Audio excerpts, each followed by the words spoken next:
house they bought? In Beverly Hills? Whoa, wait a minute, hold it. How could a bunch of hillbillies possibly buy a mansion like this? Let's take them back to their home in the Ozarks and see how this whole thing started.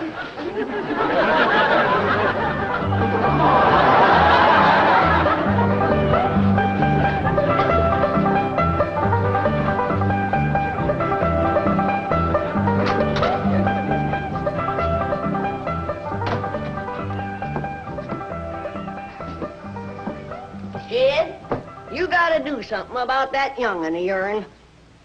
How'd that happen? Fighting with a bobcat. It hurt? I reckon so. It went limping off on 3 legs. I swear, I don't know what I'm gonna do about that girl. Well, the first thing to do is to get her into a dress. She's getting too big to be wearing man's duds. Looky here. She's done popped the buttons off of her shirt again. Well, everybody carries herself proud, with her shoulders throwed back. It ain't her shoulders that's popping these buttons. Fully grown up, rounded out, female won't. Time she started acting like one. Well, one of these days, some boy will come along and start courting her. They came courting when she was 12. What did she do? She whopped the tar out of him. Girl running around as wild as a cougar, wrestling, fighting, and hunting. She ought to be doing woman's work. Helping me with the steel. Yeah, I'll speak to her. Oh, that reminds me. Better go down and stomp out the fire under that mash. Hold on now, Granny. You ain't gonna stomp out no fire like that, are you? Huh?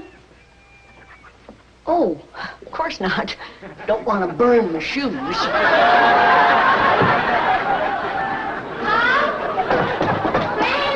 somebody open the door. Howdy, Pa. What you got there? Stranger, Where'd you get him? hit him with a rock. What for? He was skulking around down by the slough. Figured he might be a revenue. He ain't no revenuer. Then can I keep him? Of course not. Well, I called him. That don't matter.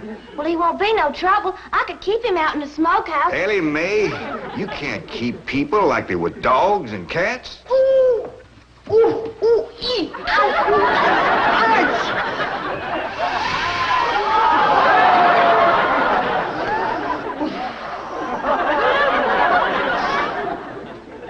Who's that? Some feller Ellie found nosing around. Beamed him with the rock so it'd be easier to tote. Why, that there fella's from the petroleum company. What's a petroleum? I don't know. He asked me if he could do some wildcatting down by the slough. I said, help yourself. We're glad to get rid of the critters. What he said? I laughed. The laugh's on him. There ain't no wildcats down there at that slough. Heck no. It's too full of oil. Oh. What happened? Where am I? This here's the Clampett place. I'm Jed Clampett, my young'un Ellie Mae, and Granny. Granny says you've been doing some wildcatting. There's no need to. Mr. Clampett, that swamp of yours is full of oil. I could have told you that. Well, my company would like to pump it out. Yeah, I like that too, but I just can't afford to have it done. Oh, no, you don't understand. You see, you wouldn't have to pay for it. Oh, I don't take favors from strangers. No, Mr. Clampett, you see, you're a very rich man. How big a rock did you beam here? No bigger than a hedge apple. Listen, I've got to call my office in Tulsa. Have you got a telephone? A what? A telephone? Well, maybe one of your neighbors has one. It's well, down in this country, it's probably a box attached to the wall. And, you talk into it, and they can hear you in Tulsa. Maybe you better sit down for a spell. No, I haven't time. Listen, where's the nearest airfield? Airfield? You know, Granny, that's one of them there fields sets up in the air. Oh, never mind. I'll find it myself. Listen, Now, don't you sell that swamp till you hear from me. I'm flying to Tulsa. Now he thinks he's got wings.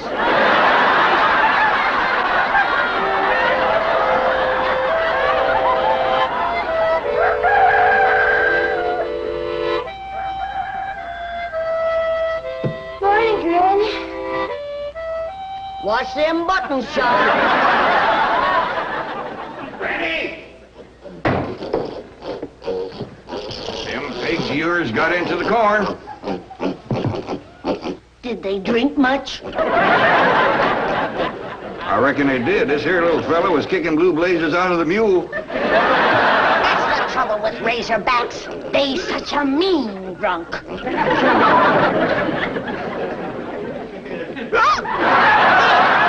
wouldn't happen if you'd stay in the house where you belong.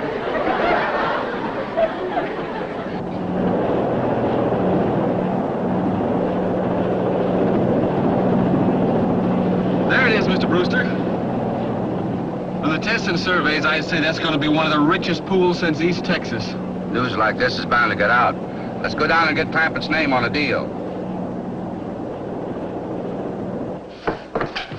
Where's the gun? Where's the gun? What's the matter? You want to see what just flew over Blueberry Ridge? What? The dad-blamedest biggest bird you ever laid eyes on. Oh, just an overgrown chicken hawk. Chicken hawk, nothing. That thing could make off with the hog. Hurry up, put that gun together.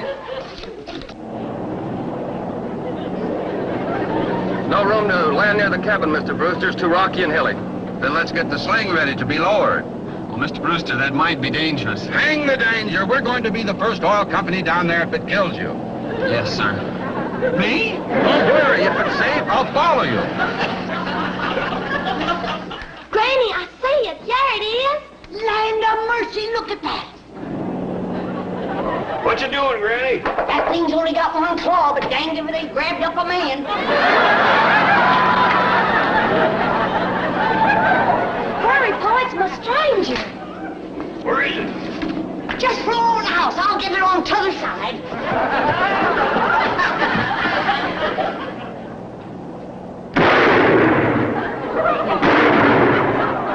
Did you kill it, Granny? No, but I made it drop that stranger.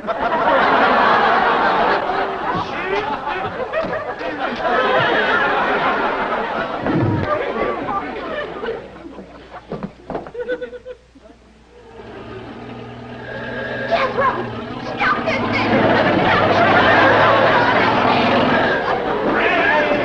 Granny! Yes, yes.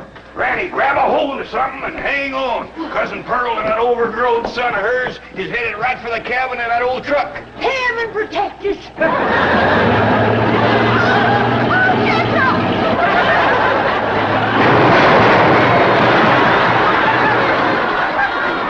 they hit us, kid? No, but I think they sure want the chicken house. Oh, Jed, I'm sure sorry about the chicken house, but nobody got hurt. Jethro, I told you to get rid of them worn-out brakes. I did, Ma. That's how come we ain't got none. Get on out and lift the chicken house back on its foundation. Jed, Ellie Mae came running over to my place, and she said you sold the swamp to some oil company. Well, yeah, I guess I did. What did they pay you for it? Well, he ain't paid me nothing yet. That Brewster fella said he'd bring the money later. Well, how much they going to pay you? Well, he said I'd depend some on how much oil they could pump out. Well, you must have mentioned some figure. What was it? Now, Pearl, you know that old swamp won't worth shucks. Jed Clampett, you got slicker than you're ashamed to admit it. That's just what I told you. Granny, how much they going to pay him? All right, I'll tell you. He said it runs somewhere between 25 and 100. 25 and 100? I know it don't sound like much, but Mr. Brewster seems to set great store by the fact he's going to pay me in some new kind of dollar. There ain't no new kind of dollar. Well, it's new to me. I've heard of gold dollars, silver dollars, paper dollars, but he says he's going to pay me in, what do you call them, Granny? $1 million. Yeah.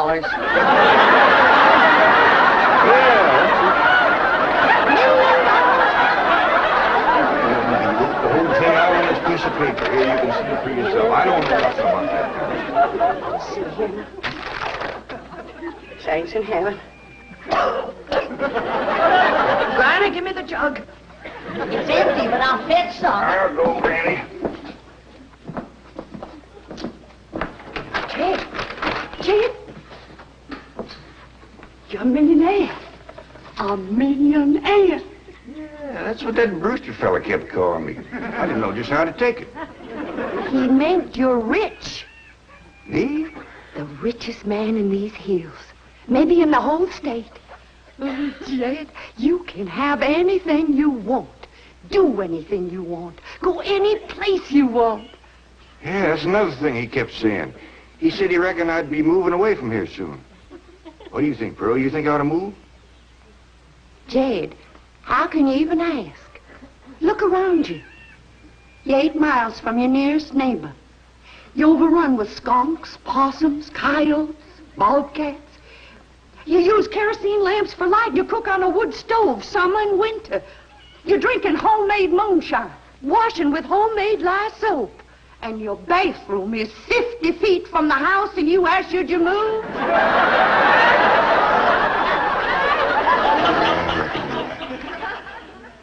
Man, be a dang fool to leave all this.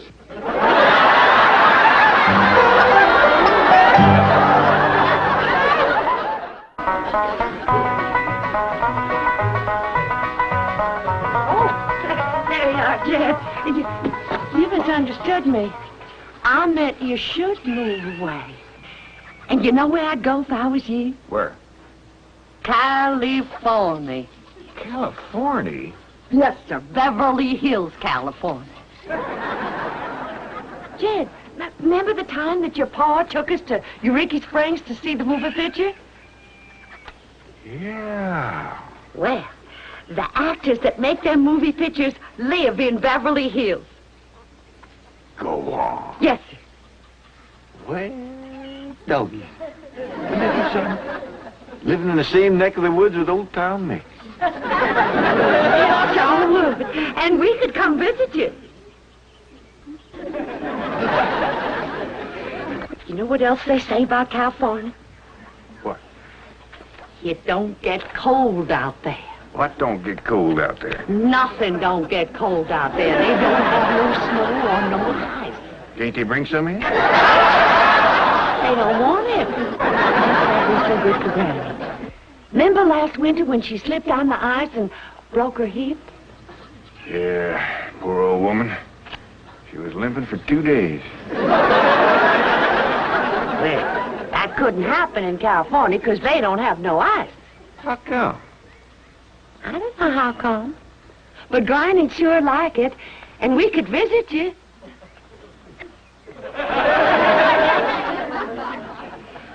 You know what else they say about California? Maybe Jethro'd know how come there's no ice. He's going to school. We could ask you. Jethro, Yeah, Ma. come on over here. Speaking of school, Ellie Mae could get herself a fine education out there in Beverly Hills. Yeah, Ma? Your rich uncle's got a question he'd like to ask you. What rich uncle, Ma? Your rich Uncle Jay. Jethro? How come there's no ice in California? Don't look at me. I didn't take it. So, oh, get out of here. I'm saying, Jay, folks claim California's got it all beat. Why, things grow twice as big out there. Jethro'd be a whopper, wouldn't he? He could help you move. He's awful handy at lifting and toting, and he could drive you out in my truck. Yeah, now, I couldn't let you do that. Jed, we're kinfolk. What's mine is yours. And then I could come out later and ride back with him. And bring his unmarried sister along. We could visit for a while.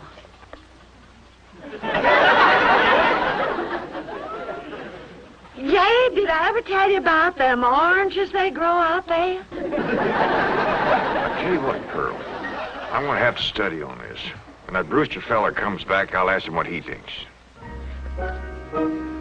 Well, your cousin is right about that, Mr. Clampett. Beverly Hills is a choice residential area, and lots of millionaires do settle there. Folks like me, huh? Well, millionaires. And movie stars, too. Oh, yes, yes. Is Tom Mix there? No, I'm afraid Mr. Mix is dead. Oh? Oh, yeah. What's the matter with me? Remember, Pearl, he got shot at the end of that picture. Well, there are plenty other movie stars, and that's where Jed wants to live. Ain't it, Jed? I do like the notion of living in the hills. Never could stand flat country. Mr. Clampett, I think it only fair. That is, well, I think you may have a wrong idea about Beverly Hills. Is that where you live? No, my home is in Tulsa. Well, say, maybe you could get us a place there in your neighborhood.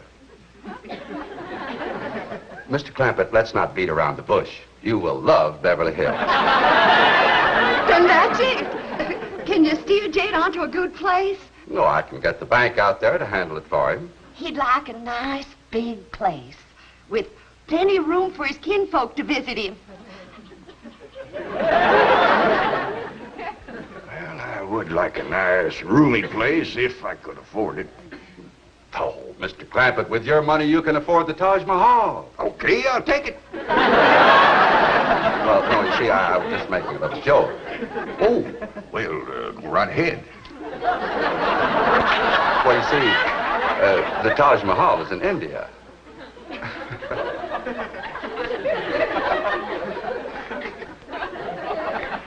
Mr. Brewster, you're a nice fella, but I've heard better jokes. Is the foreigner staying to supper? I'm ashamed to say I ain't asked him. How about it? Oh, I don't think so. Oh, no trouble. What you cooking tonight, Granny? Mustard greens and possum innards. You hear that, Mr. Brewster? Very clearly. Changing home? Not this time. Well, if you should happen to come back tomorrow, we'll be having leftovers. That's the thing about possum innards. He's just as good the second day.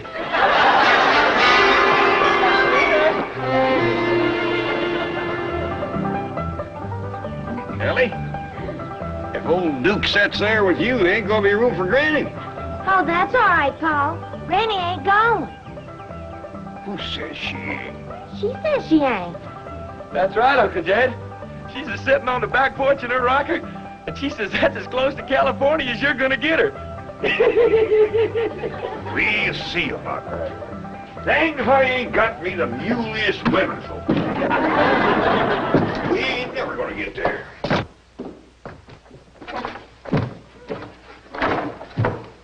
Now, what's all this nonsense about you ain't going to California? Ain't no nonsense to it. If the good Lord had wanted me in California, he'd have put me in California. Maybe he's just getting around to it. Book says he moves in mysterious ways. Well, if he moves me, I'll go. You and Big Jethro ain't a budging me. This here Beverly Hills sounds like the kind of place you'd like. That Brewster fella says they got smogs out there. What's a smog? Well, me and Jethro figured out that's a small hog. You heard the Colonel say they ain't got no snow out there. You could run your still year round. Runs the year round here. Yeah, but walking down through the snow to the still always makes you feel so miserable. I might feel miserable walking down. The way I feel's coming back. Dang, nabbit, Pringle. We've been planning and talking about this trip for days. You never said you wouldn't go. Never said I wouldn't either. But that Brewster feller has bought us a house in them Beverly Hills. He sent our $25 million to the bank out there. Well, you just chase on out after it. I'm staying right here. And I ain't afeared neither. Granny, I ain't leaving you here alone. And I ain't a budging out of this rocker.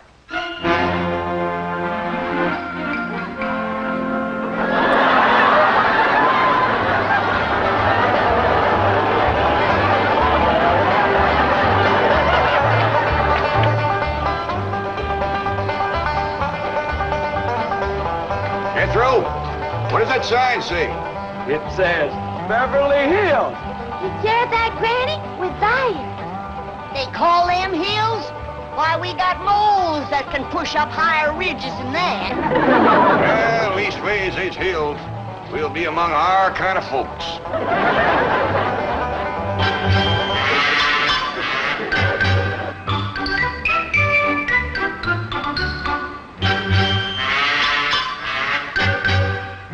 This deposit of $25 million to the account of J.D. Clampett. But J.D.? As in Rockefeller. Elevates us to third position in capital assets and assures our bank of... Come in. Oh, I'm sorry to interrupt, Mr. Drysdale. All right, Taylor. Well, are we all set to give the Clampetts a red carpet reception? Well, I'm afraid Mrs. Drysdale still isn't too happy, sir. Yes, I know. Oh, my wife is very upset that I got the estate next to ours for the Clampetts. Says I don't even know what kind of people they are. Do you? I know to the dollar what kind of people they are. They're my kind of people. Loaded. Taylor, have the gardeners got the grounds in order? Yes, sir. But I'm afraid that's another thing your wife is upset about. Oh? Well, you see, your gardeners have been working on their lawn all week. Why, they've mowed it, trimmed it, fed it, clipped it. I don't care if they lather it and shave it. This is the most beautiful mansion in Beverly Hills. I want every square inch of ground within those walls in apple pie... Yes? Oh, hello, Margaret. No, dear, I'm very What? Well, good heavens, did you call the police? I'll be right there. What happened? The Clampett estate is being invaded by a band of outlaws. Yes, they're holding the gardeners at gunpoint.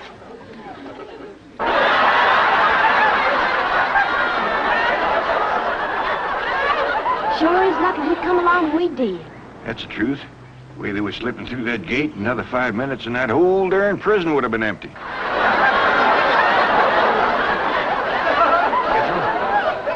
You sure that's a prison?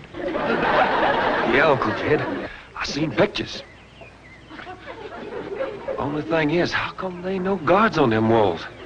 Well, they probably done them in with them knives and things. These killers, if I ever did see any. Fine neighborhood we's moving into. You hear that? Hot diggity, there's bobcats in these hills. Them sirens! Somebody's calling the law. I reckon they's gonna be mighty grateful for what we done. Folks out here has got a strange way of showing they's grateful. Wonder what they done with Granny and Ellie Mae. I don't know.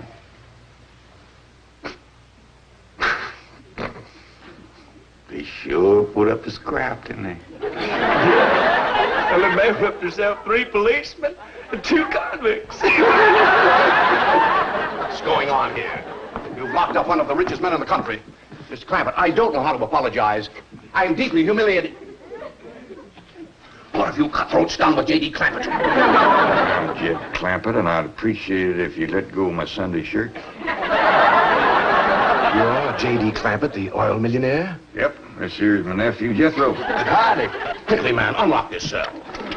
Mr. Clampett, on behalf of the entire city of Beverly Hills, I extend our deep and humble apologies for this unfortunate and embarrassing incident. Oh, I'm Milburn Drysdale, president of the Beverly Hills Bank. My car is waiting to take you and your family to your new home. We want you to know how happy we are to have you, your handsome nephew, your lovely daughter, and your beautiful mother.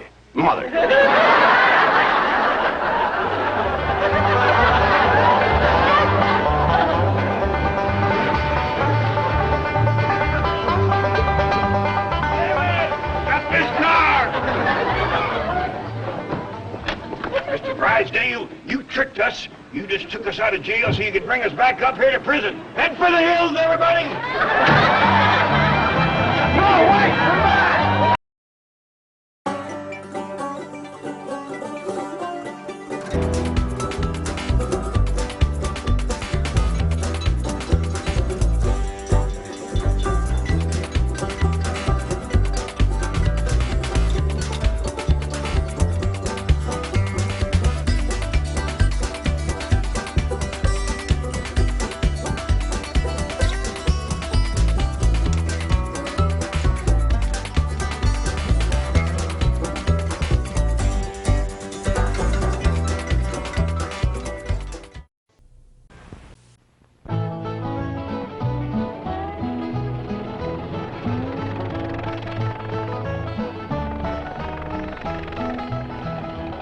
Welcome.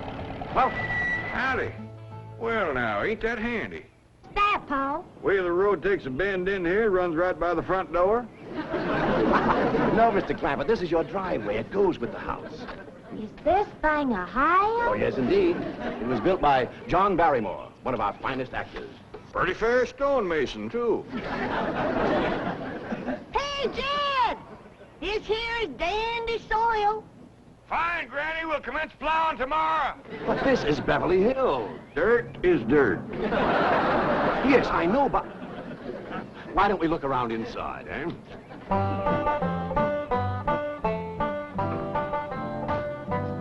Well, here we are.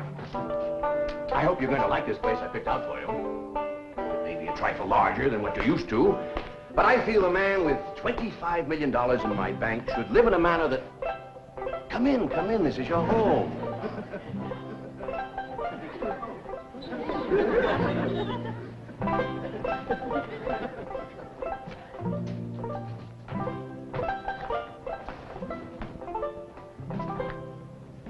As I say, it may be a bit more than you're used to, but I'm sure you'll be comfortable. Now, my secretary will be over right away to help you with the hiring of servants or whatever problems you may have. She's a very efficient girl, Miss Hathaway. Jed? Jed? Jed? You and Jethro fetching my stove so I can get some victuals to cooking? Oh, you have a beautiful stove. Thank you. Fetch it in, Jed. You scare up some wood, Ellie. No, I mean you have a stove already installed in the kitchen. Where's that? I'll show you. Excuse us. Ellie, you go with Granny. She'll still need you to fetch some wood. Sure, Paul. Uncle Jed, guess what? There's a whole nother house up here. Jethro, come down from there. Like as not that belonged to somebody else. Here we are. This is your kitchen. Oh, and here's the stove. The last word in food preparation.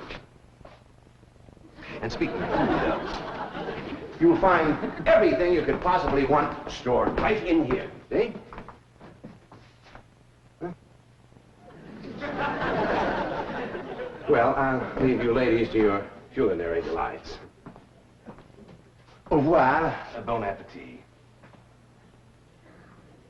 Talks gibberish. You set a great deal of store in this here stove, Granny. Well, we'll see. Ellie, you run out and fetch some wood.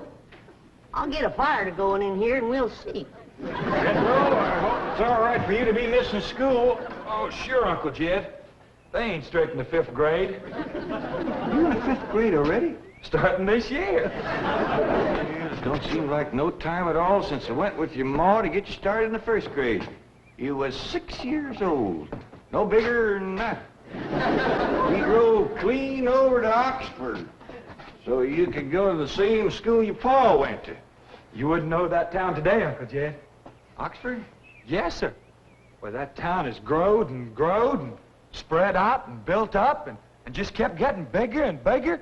Where today, why, I bet you there must be at least 3 or 4 dozen people living there. A place like that's all right to visit, but I wouldn't want to live there. Can I be of any assistance? No, thank you, Mr. Drysdale. We were just talking about Jethro here getting back to school. Oh, well, we have some excellent educational facilities out here, Mr. Clampett. Where do you go to school, Jethro? Oxford. Yeah, you see, Jethro's ma, that's my cousin Pearl. She married an Oxford man, so naturally Jethro, he goes to school there, too. I'm the champion crawdad eater. At Oxford? Jethro put away 3 buckets of crawdads. 4. And he's learned to cipher and everything. Cipher some for Mr. Drysdale.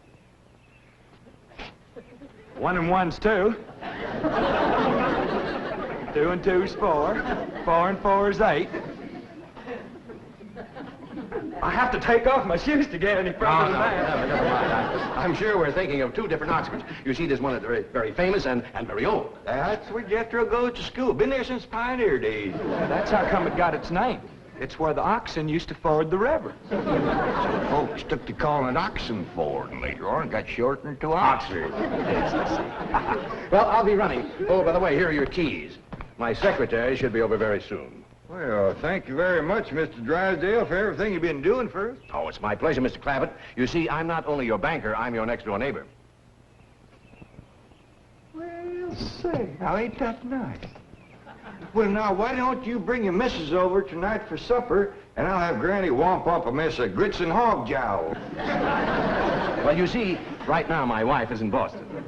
Well, that's too bad. When'll she be back? Not too soon, fortunately. I'll see you later.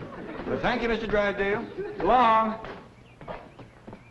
Uncle Jed, you reckon one of these days I can have me a little bitty old taste of Granny's moonshine? Now, Jethro, you know the family rule about Granny's moonshine? You get your first taste on your wedding day and not before. Well, Uncle Jed, that might be an awful long time. I ain't even got me no sweetheart. How come? Why, back home, every time I get me a girl, one of them there big fellas would take her right away from me. Maybe out here in Beverly Hills. Paul, could I please have the axe? I gotta split some wood for Granny. Bet you, Jethro. Ain't this place got a wood pile? Not that I can find.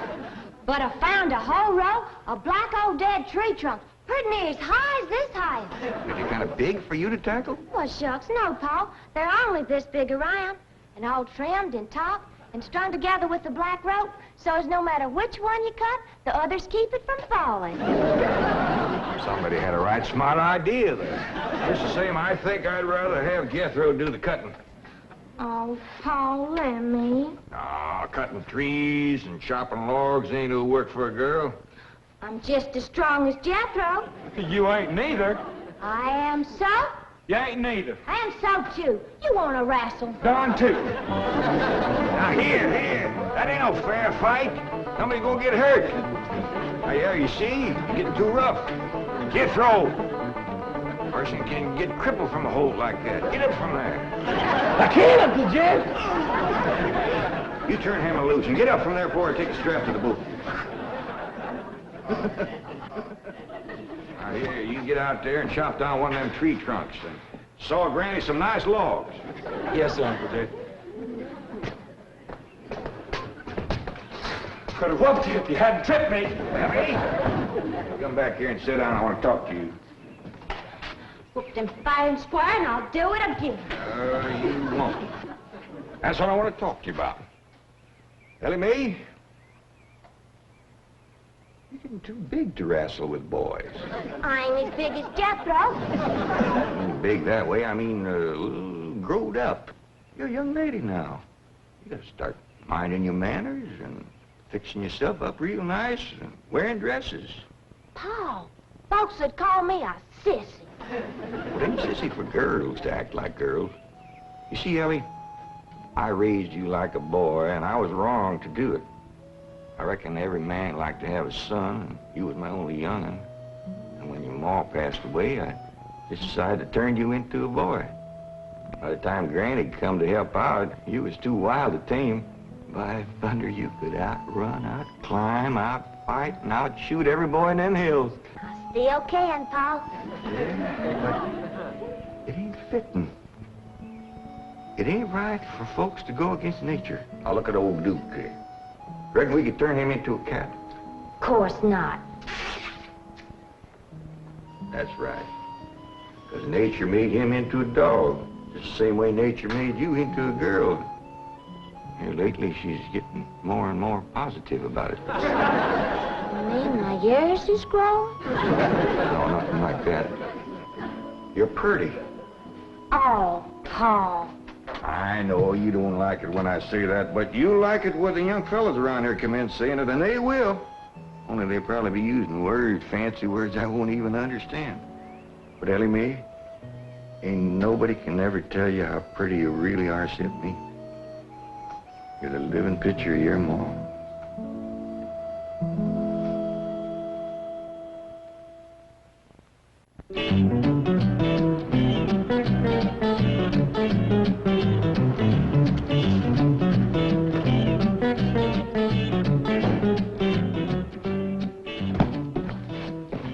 You still here? I thought you were going up to the Clampett estate. I didn't think it prudent for us both to be absent simultaneously. In the event of crises... The only crises you have to worry about right now is keeping Mr. J.D. Clampett happy. Now get up there. Tell me, how did he like the flamingos? What flamingos? I thought pink flamingos around the swimming pool would add a rather elegant touch. Mr. Clampett is not a man educated to elegance. That will take time. Right now, there are more pressing problems. Of course, getting settled, the servant problem. Well, whatever they are, just get up there and solve them. Now, J.D. Clampett is this bank's largest depositor, and I'm making his satisfaction your responsibility. I accept the mantle of responsibility with which you have cloaked my shoulders. And I shall so conduct myself that if this great financial institution shall last 1,000 years, this was their finest hour. Handy wood, all right. Got a lot of pitch and tar in it. Ought to burn real good. Yeah. That flimsy grate holds up. Granny, this is the top of that tree trunk. You want I should split it up, too? No, just leave it outside. Yes, sir.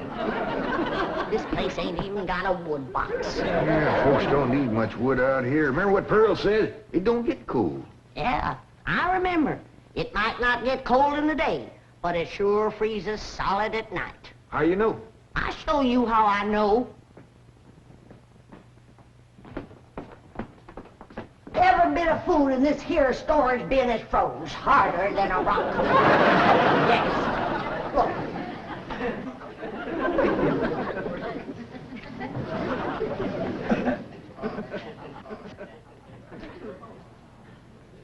Mighty thin-skinned hog.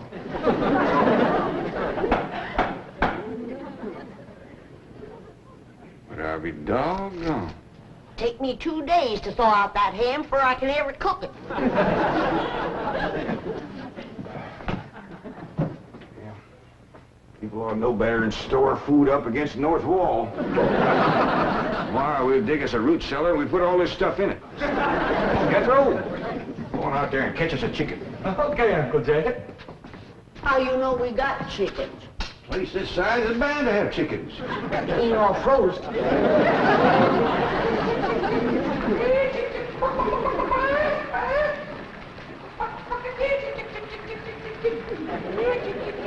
Chick, chick, chick, chick, chick, chick, chick.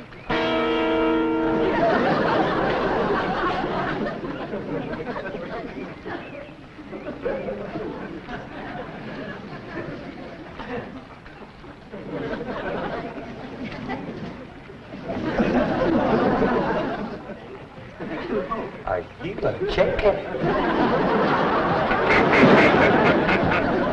Here's that bucket. You want it? You take it, Ellie. See if you can find a creek. I gotta have some water.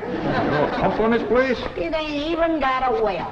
Uncle Jed, Uncle Jed. Yeah, boy, did you find a chicken? I found something.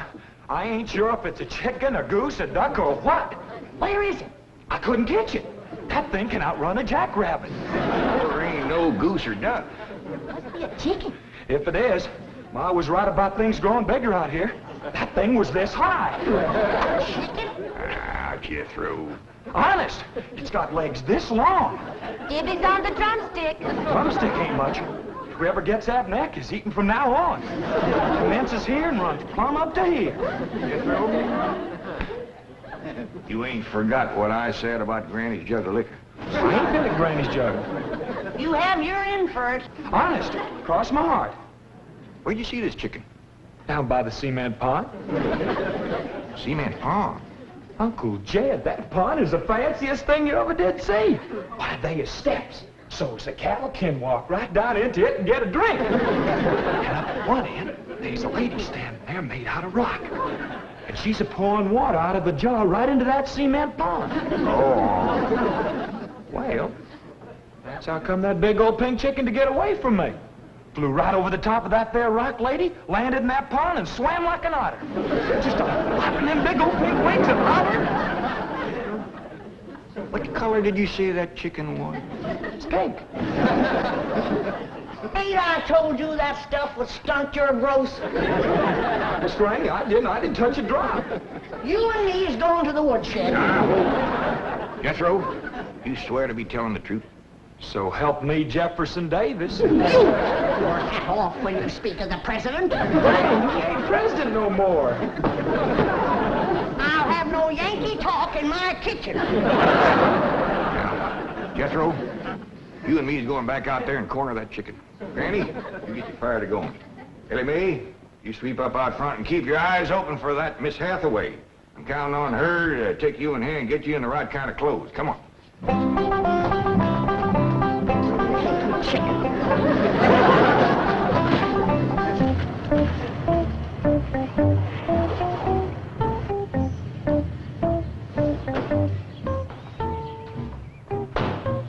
You there, young man. I ain't a young man, but I sure do thank you for thinking so. Good heavens, you're a girl. Yeah. I'm Jane Hathaway, executive secretary to Mr. Drysdale. And you, I take it, are a domestic of some sort? Cleaning girl, housemaid? Just what are your duties with Mr. Clampett? Well, he sent me out here to sweep up, but he said you'd take me in hand and get me in the right kind of clothes and everything. Indeed, I shall. We have a complete servant's wardrobe from chef to chauffeur. Come with me. What in the name of Thomas Chippendale is this? Has Mr. Clampett seen this disgraceful and unsightly mound of debris? Oh, yes, ma'am. This is all his. Oh, what charming antique. Just like you said, Jethro, rock lady pouring water into a cement pond. Yes, sir. And over there's where I seen that great big pink chicken. Only thing is, it don't sound like a chicken. It makes a kind of hollering noise.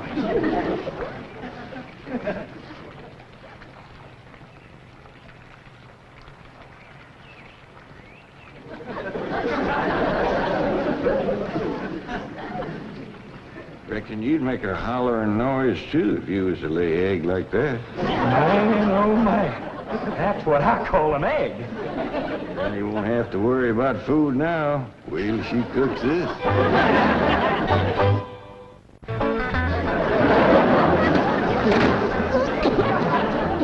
That blame city stove don't draw worth nothing. Granny, look at this egg. What's all the smoke? Stove don't work. Probably just a stuffed-up flue. Ain't got a flue, ain't even got a stovepipe. Well, I'll get the shovel and a hoe and rake it out of there. So you keep this egg.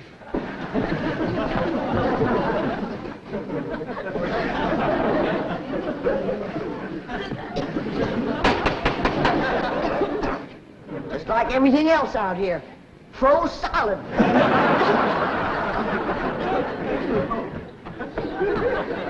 Really, my dear, you look quite charming. Well, I feel like a dead blamed fool. Just a moment. Yes, sir, now I'll be right back. Oh, that was my pal. I take it he's a gardener. Oh, yes, ma'am. Pal just can't wait to commence gardening. Apparently. However, as though I admire his enthusiasm, I must forbid him access through the main entrance. Now, tell me about the rest of the staff. Is there a chauffeur? A what? Someone who does the driving. Oh, yes, ma'am. That's Jethro. Of course, I don't reckon he can stay around very long. He's got to get back to Oxford and go to school. Oxford? He attends Oxford University? Well, he just calls it school. Pa went to school there, too. Oh, yes. Old school time. Great pride, those Oxford men. Sorry I couldn't stop before. Granny was having trouble in the kitchen. Pa, do I have to wear this here stuff that Miss Hathaway... No, there can be no appeal from Mr. Clampett's orders. Thank you, ma'am. Glad to see you taking the firm hand. Ellie Mae, that's right pretty. Makes you look taller. She's got me walking on pegs. We'll run in and show Granny. And get rid of those old clothes, dear.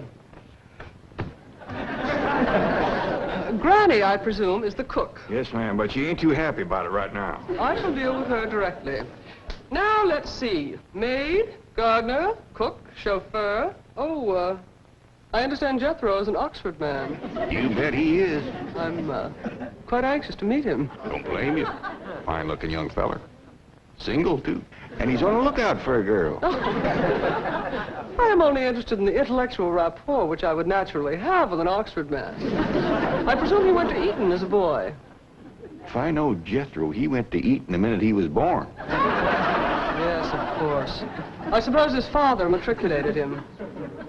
I kind of think maybe it was his ma. Oh, well, no matter. At any rate, he's an Eton man. That he is. Matter of fact, Jethro won the Eton championship. Oh, marvelous. What was he champion of? Eton. Yes, I know. But what was it? Cricket? Oh, no, it was crawdad. I don't think even Jethro would eat crickets. I was referring to the game of cricket. Gillian, where's the axe? I'll bet you, Granny. You talk to Miss Hathaway. And just why does Cook need an axe? I've hit this with everything I could lay a hand to. I even whopped it with an iron skillet. You are supposed to hit it with a croquet mallet. All right, where is it? I don't think I'll tell you. There's a time for work and a time for play. Now then, what are we cooking for Mr. Clampett? Well, I don't know what you're cooking him, but if he wants any victuals from me, somebody better shoot a possum. Possum? You got a better idea? But of course, a nice big fluffy souffle. All right. You shoot it and you skin it. You don't even know what a souffle is. What kind of a cook are you? I'm a cook with a stove that don't draw, food that's froze solid, chickens that can't be caught, eggs that can't be broke, and a smart alecky city woman telling me my business. That's what kind of a cook I am. Mind your tongue, little woman. I can have your job. You sure can, and the sooner the better. Jethro's coming, and just wait till you see what he's got. Thank heaven. Now I can have an intelligent conversation. Look, Granny, I got that big chicken. I hope it ain't as tough as its egg. That is a flamingo. Oh, no, ma'am. That's my nephew, Jethro. Jethro, say hello to Miss Hathaway. Howdy, ma'am. That's the big dangest chicken you ever did say. You go to school at Oxford? Yes, ma'am. I'm in the 5th grade. Stop bragging and wring that chicken's neck. Ellie Mae! No, stop, you barbarians. Don't harm one feather of that beautiful bird. I've taken just about as much as I'm going to take from you. Yeah, Granny. Ellie, you get the fire going under the big kettle outdoors. Young lady, where is your maid's uniform? I ain't going away. Oh, yes, you are. No, I ain't. Oh, yes, you are, if I must subdue you forcefully. I wouldn't try that. Tried to tell you. I'll set on her, Ellie. You get the fire to go. Now, here, Granny. Come on, let her up. Get off of her. You are discharged. All of you. Sacked. Fired. I am the most incompetent, insubordinate, belligerent group of domestics it has ever been my misfortune. Hathaway! Chief, you're just in time to help me take disciplinary action. You're fired. I've already told them. Damn you. These people are the Clampetts. Clampett? Yes, that's right. Now go back to the office and pick up your severance pay. You are through. Now, Mr. Drysdale, hold on a spell. I reckon there's been a kind of a misunderstanding. But this little lady's been a right big help to us. Why, she fit in just like one of the family. Matter of fact, her and me is going out hunting. Ain't that right, Miss Hathaway? Yes, and... Yeah. Jethro, you can take that pink chicken back out to the cement pond. We're going out and shoot us a nice big fluffy souffle.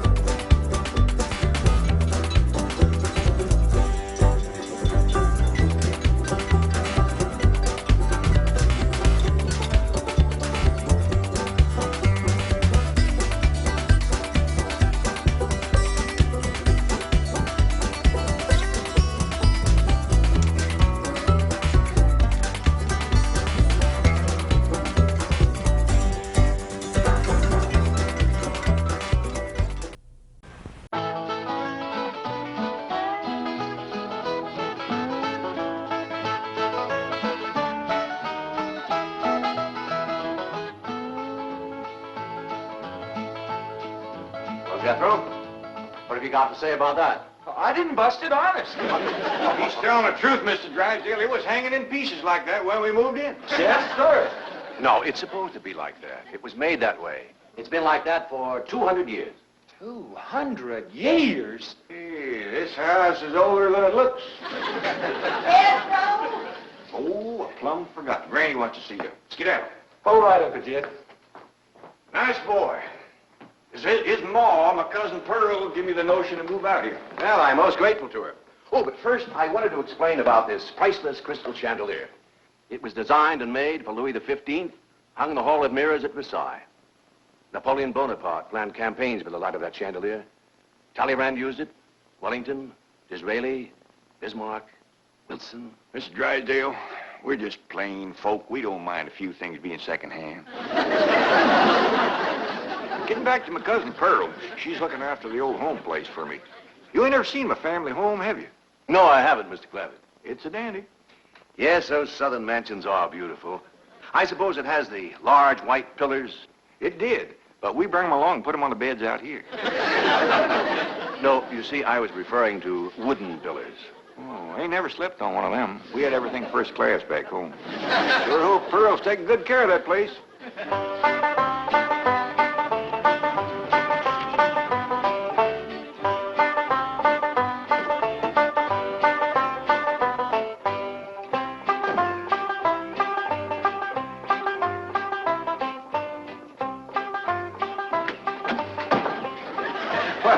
Hello there.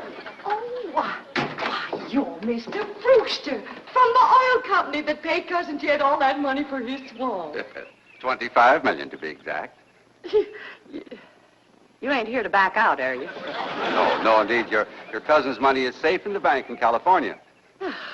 I just thought you'd like to know that I heard from the bank, and your family arrived in Beverly Hills safe and sound. Oh, that is good news. My son Jethro drove him out, you know. Yes, I know he did. Oh, I have something here from the bank. I think you'll enjoy it. For me?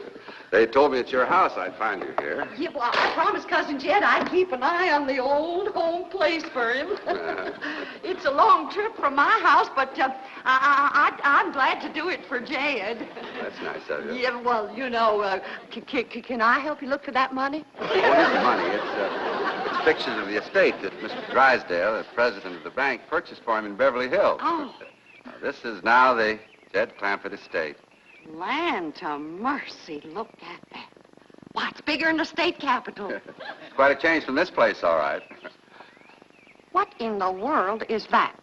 Oh, that's a swimming pool. Swimming pool? Yes, quite ornate. Oh, my son Jethro's gonna like that.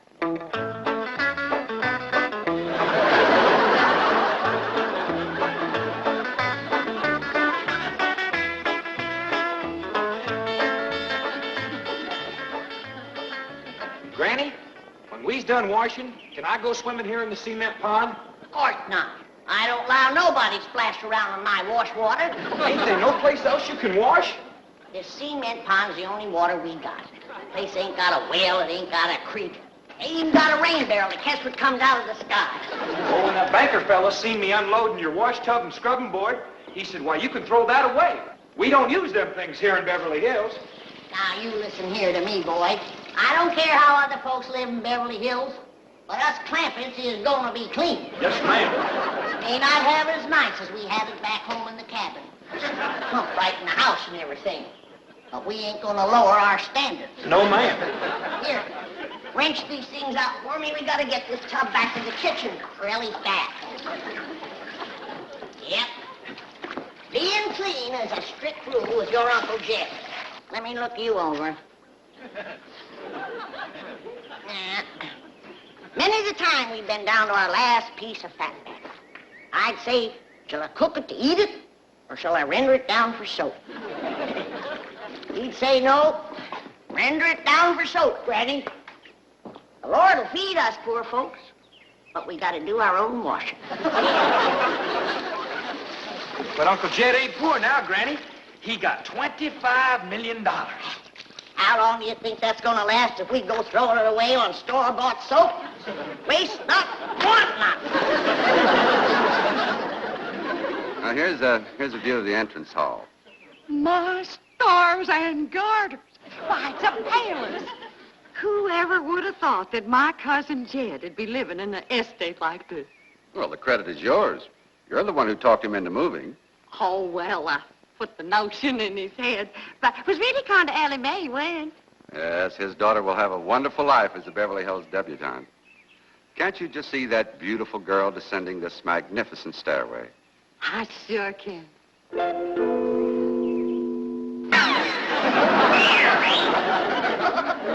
Ellie Mae, I don't reckon that's the way a young lady comes down the steps in Beverly Hills, is it, Mr. Drysdale? Oh, not as a rule, no. Oh, I can come down the other way. Watch this.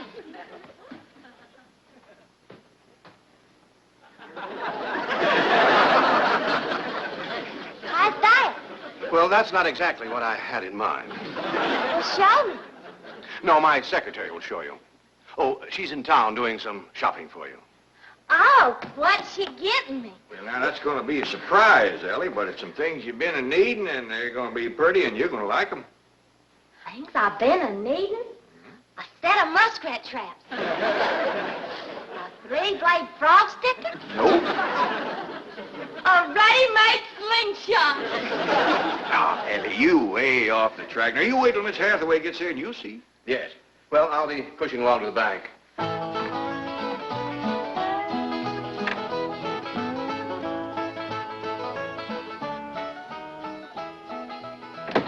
Now, don't you worry about your daughter, Mr. Clampett. When my secretary gets through with her, you'll think she's been to finishing school. I sure wish my cousin Pearl was out here, fixing Ellie up. She's a whiz at fancy sewing. Oh, is she a dressmaker? That woman can make anything. Why, she can pick up a handful of straw, and before you know it, she's made a hat. That's remarkable. So she's a milliner. Oh, she's a Clampett. Married to Bodine. I don't recall knowing the milliners. Milliners are women who make hats. That's Pearl, all right, but she's a Clampett. You talk about making hats. Pearl made herself a hat one time was shaped just like a bird's nest. And in there on the nest was this blue jay a-setting on her eggs. Well, sir, they come from everywhere to see that hat, to study it, to see how Pearl made it so as they could copy it. Boy, there was dozens of them from all around. Hat designers? No, blue jay. Never did catch on too good with people. For a while there, Pearl couldn't hardly go out of the house without a bunch of blue jays taken out after her. Sure wish she was out here. She'd have Ellie slick as a picture in a catalog. Yep. I ought to be out there in Beverly Hills helping Cousin Jan. Well, he certainly has plenty of room for you. This mansion of his has 32 rooms and 14 baths. 14 bathrooms? Yes. A sunken marble bathtub. I can just see Ellie Mae having herself a bubble bath in there.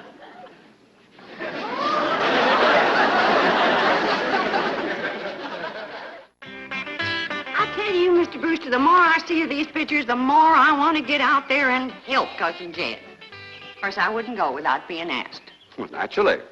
But, you know, I think you should go. I've been asked. Well, now, it's not exactly my province. Well, why don't you telephone your cousin and talk to him? Oh, why, there ain't a telephone within 40 miles of this place. Nearest one, I guess, is at the International Emporium, clean over to Oxford. Well, I'll be happy to drive you over there. Oh, I couldn't let you drive me all that way just to use telephone. Busy oil company man like you. That's 40 miles. There's no trip at all in this car. No, I couldn't do it. Why, folks would see me riding in this big, shiny car with a tall, good-looking city fella. Why, sure as the world, they'd think that... Let's go. Well, what about your horse and buggy? Oh, just untie Betsy. You go on home.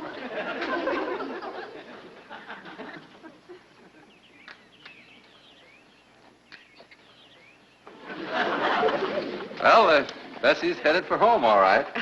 Mrs. Bodine, how long has your buggy been hitched there? About an hour. Why?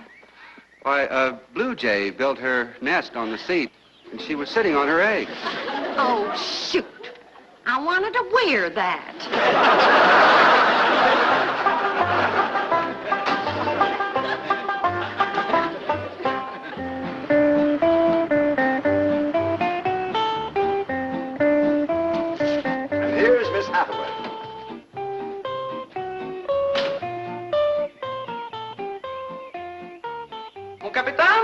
je suis retour. Fine. Ready for Ellie Mae?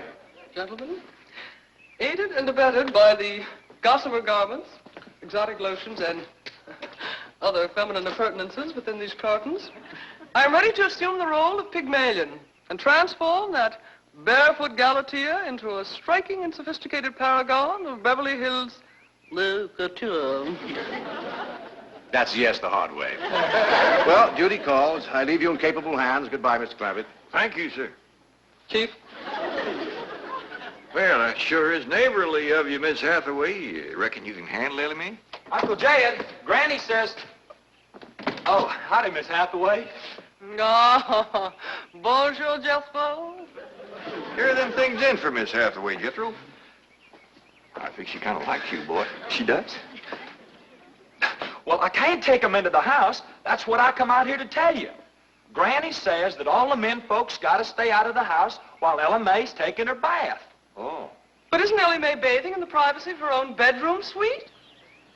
Hear what she called you? Sweet.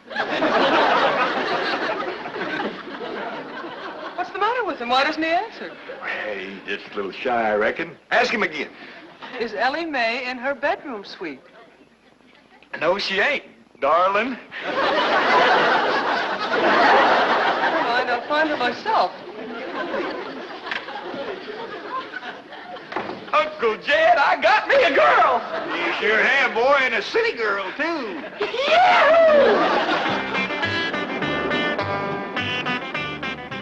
Some city girls I were about. Jethro's such a good-looking boy. Every girl in the 5th grade was after him. I hardly think anything serious can develop between boys and girls in the 5th grade. Oh, I don't know. So far this year, there's been 3 couples out of Jethro's class get married. Married? 5th grader? Parson's nearly as busy in that school as the teacher. That's amazing. Oh, I've heard of Uh-oh, wouldn't you know it? There's that Snoopy Alverna Bradshaw and her big-mouthed daughter sitting on my front porch. Oh, I can just hear the stories they'll start going on if they see me in this car here with you. Yoo-hoo! Alverna! It's me! Pearl!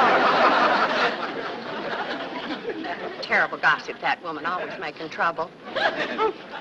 She tried to talk Granny out of going to California. She ought to see Granny now. Living like a queen in that Beverly Hills mansion.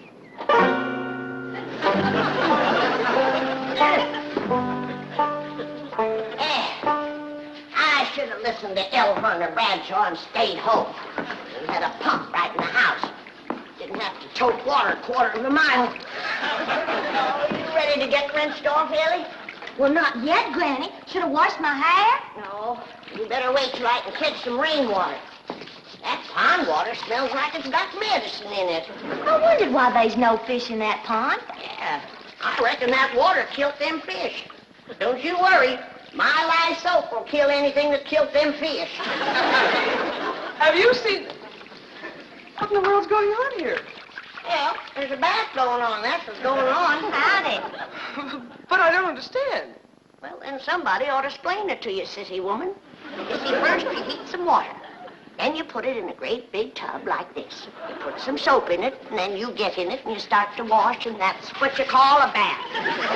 Granny, you don't have to do this sort of thing in Beverly Hills. Don't you listen to her, Ellie.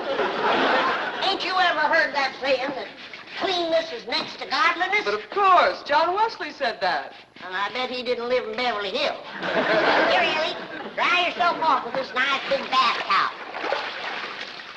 My girl, I'll rinse off that old lye soap. Lye soap? Did you say lye soap? That's right. I make it myself.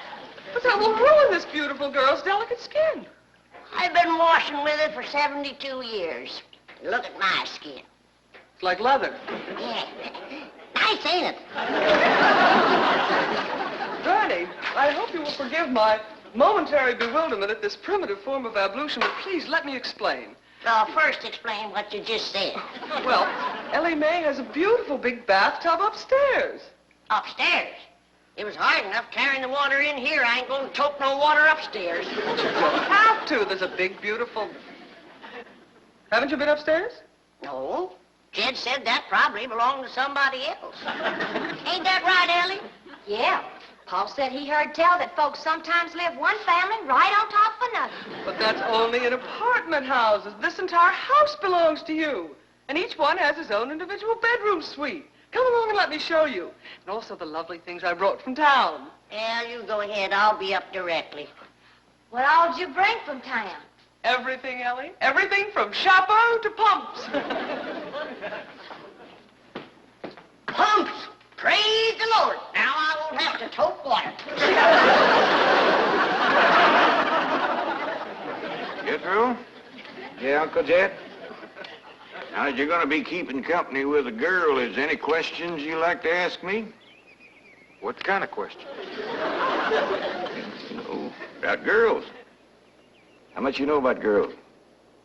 They softer than boys. Yeah, I reckon. Generally speaking. And they shorter and rounder. Yeah? And the hair's longer and it smells sweet when you snuggles up to 'em. Oh, so you've been doing some snuggling, have you? I've done more than that. Yeah, well, I reckon you better tell me about it. Who was she? Prettiest girl in the hills. Big Mouth Bradshaw. Well, Verna's girl. I heard tell she's kind of fast. Is she ever? Uncle Jed, I was walking past the cabin, and Big Mouth, she calls out the window to me. She says, "Howdy, Jethro." She says, "My ma's just made a big batch of cookies. Come on in and have some." And I says, "Sure your ma won't mind?" And she says, "Ma's gone, and so's Pa. I'm here all alone." Well, Uncle Jed, I was in that house before you could wink an eye. Can't say as I blame you. No sooner was I inside, the Big Mouth, she puts a music record on the phonograph machine and commences to sashaying around, a twisting and a turning. Dancing. Yeah, I reckon so. Anyway, she says, "Put your arms around me, Jethro, and I'll teach you the two-step." What'd you say? I says, "Listen, Big Mouth," I says, "here we are all alone. Your ma and your pa gone, and you think that I'm going to waste my time dancing?" I says, "Not me, sister. Bring on them cookies."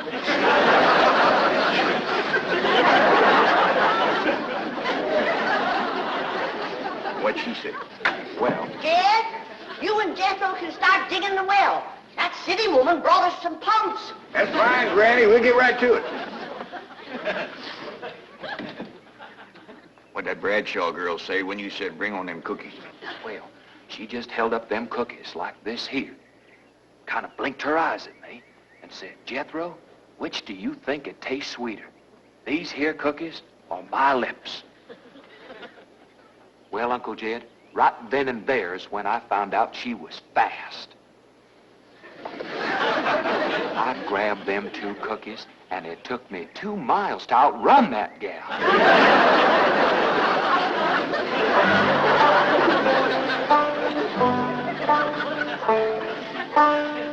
Jethro, on one of these days, you and me's got to have a long talk.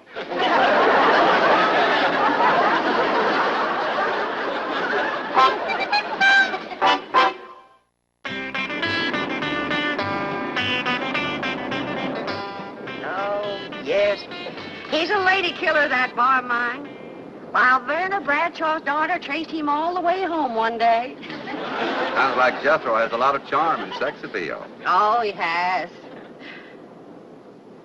It's funny how a daughter can take after her father and a boy can favor his mother.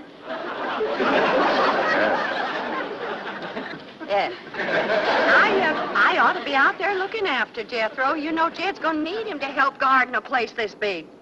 Well, most Beverly Hills mansions have regular gardeners. And, of course, a complete sprinkling system. Sprinkling system? Oh, yes, indeed. That entire lawn is crisscrossed with underground pipes. Land to mercy.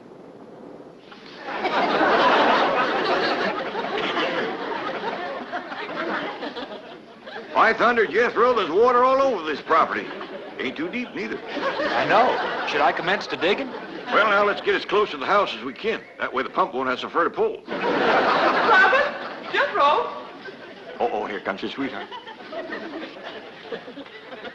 It's Clampett. I cannot handle that daughter of yours. What happened? I opened that box of beautiful clothes, turned my back for a moment, and she bolted like a wild colt. I was afraid this would happen. Where is she? She's up there. I'll go right up and talk to her. Jethro, have you been upstairs yet? No, ma'am. Then you've got a surprise coming to you. What is it? Your sweets.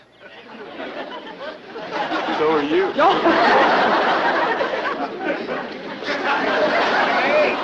Oh, howdy, Pop. Wait. I'm ashamed of you. Running off from Miss Hathaway. I didn't run away from Miss Hathaway. What'd you climb up here for? To cut a fork for that new store-bought slingshot she brought me. Did she bring you a slingshot? Fanciest thing you ever did see. Just a minute, I'll hook it up and you can see for yourself.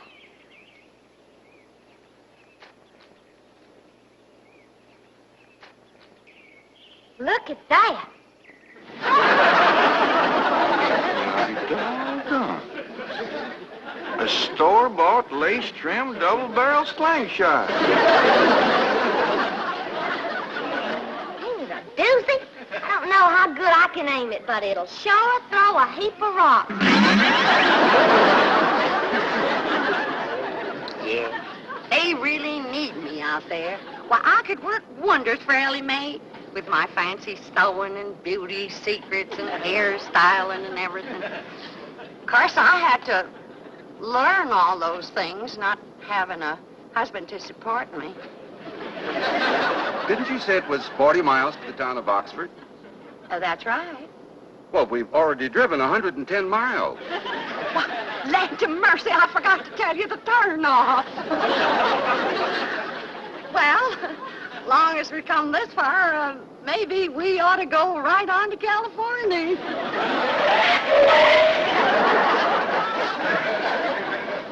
I tell you, Granny, there's so much water here, you could shoot a load of buckshot in that ground and bring up a dozen springs. I'll be right back.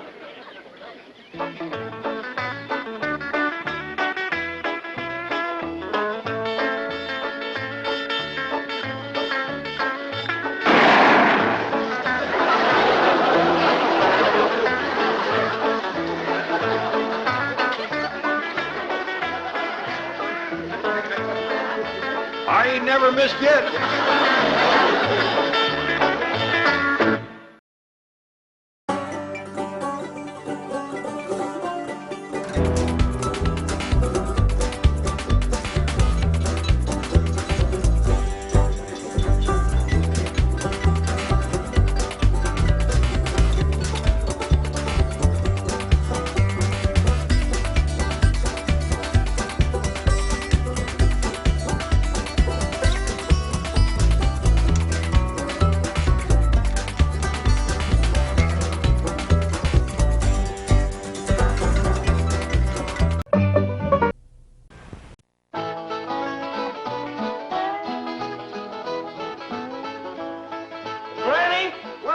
want the still?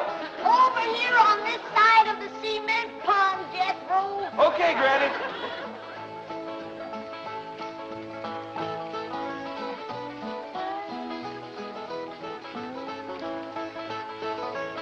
Come on. He's waiting.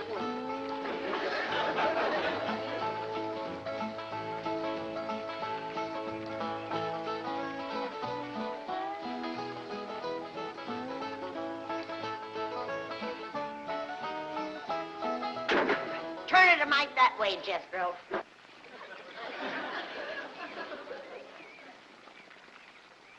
Only one bad thing about putting you still here, Granny. What's that? Drysdale place is downwind. The smell of your corn liquor brewing is going to drive poor Miss Drysdale right out of her mind. She's a drinking woman. How do you know, Uncle Jay? Well, he kind of let it slip out. Remember when we was unloading this from the truck? Yeah? He says to me, what's that? I said, that's a still for making corn liquor. He turned kind of white and trembly, and he says, oh, please don't ever let my wife see that. I reckon she just can't leave the stuff alone. Some folks like that. Terrible. Come to think of it, that's how come she's in Boston. What kind of drinking? Yeah, Miss Hathaway says she goes all over every place looking to get cured. Damn city cure's no good. The minute you go to taking it away from them, they want it all the more. I could cure Mrs. Drysdale of her drinking in 2 days. How, Granny? I just tell her she could have all she wanted. When they find out you don't care if they drink, they don't care to drink. That sure would be a blessing. Over here, Ellie, now. No more talk about drinking. Hey, look, everybody. Ella Mae's wearing a dress. Pa, Mr. Drysdale's in the house to see you. All right. My, ain't she pretty? Yeah. But, Ellie, you're showing too much bare hop. Well, that ain't her fault, Granny. She just got the dress on backwards. Ellie, honey, put it on the other way around. All right. Hold it. Hold on. The world kind of a dress is that? Well, Miss Hathaway says it's a California sundress. Wouldn't let no son of mine wear it. Daughter neither. Granny, you'd best get her into something decent whilst I talk to Mr. Drysdale. Uncle Jed, can I go swimming in the cement pond? Oh, I reckon so, Jethro. But this ain't like the swimming hole back home. You can't go in there without no clothes on. I can't? No, sir. Okay, Uncle Jed.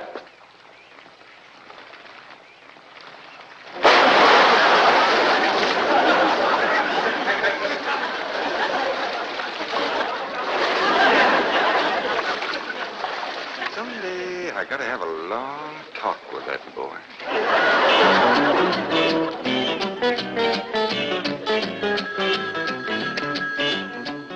Drysdale's office, Miss Hathaway speaking. Boston. That must be Mrs. Drysdale. No, don't put her on. She'll only make my life Mrs. Drysdale. How are you? How are things in Boston?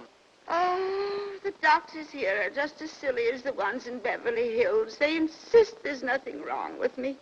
They've got me so depressed. I just had to call and talk to my darling. Are you taking good care of him? Oh, yes. As a matter of fact, he's stretched out on the sofa right now having his nap. How sweet. Well, the moment he wakens, you take his temperature and give him some of that blue medicine. What? He's waking now? Oh, marvelous. Put him on. Tell him Mumsy wants to hear his sweet voice. Speak to your Mumsy. He whined. Oh, he probably has a migraine. Oh, poor Riche, my lord. Even made a hypochondriac out of you. Any message for Mr. Drysdale? Who? Oh, Melvin, my husband. Yes, well, isn't he there? No, he's up at the Clampett estate. Clampett. They bought the place next to yours just about the time you left for Boston. I don't find them listed in the first families. You tell Milburn not to mingle with them socially until I've had a genealogical check run on them. We don't want riffraff living under our very noses. For pain, one swaller. Don't open near fire. I'll be right in, Mr. Drysdale. Well, thank you, Ellie Mae. Granny, this is quite an array of medicines you have here. Yep, them's all the remedies I made myself. I wish you'd make something to help my wife. She's a terrible hypochondriac. Oh, What's the hypochondriac? Ellie, you run along now. I'll join you directly. Yeah, she goes from doctor to doctor to doctor. Well, I reckon the doctor can't help what's ailing her. Of course they can. It's psychosomatic. But she insists on prescriptions. Oh, I wish you could see our bedroom. Bottles all over the place. I plead with her. I hide the stuff. She always finds it or gets more. You think that's a lot of bottles? You should see my wife after a trip to the pharmacy. Why, she's so loaded she can hardly stagger up the stairs. Sit down, Mr. Drysdale. Set yourself. And she has a dog. A perfectly healthy poodle. Now, would you believe that she Don't tell me. laps it up just like she does? Lord, look. You're sure toting a heavy burden. Now, maybe I can help you. Now, if she was to think that every time that she was to... You can just wear that barrel till your clothes get dry. What happened to Jethro? Get too close to a skunk? He jumped in the pond with his clothes on. Mr. Drysdale, I'm sorry to kept you waiting. Did Granny tell you about her complaints about the kitchen? Jed, I'm ashamed to mention my piddling troubles to a man bowed down with the misery he's got. You know his wife.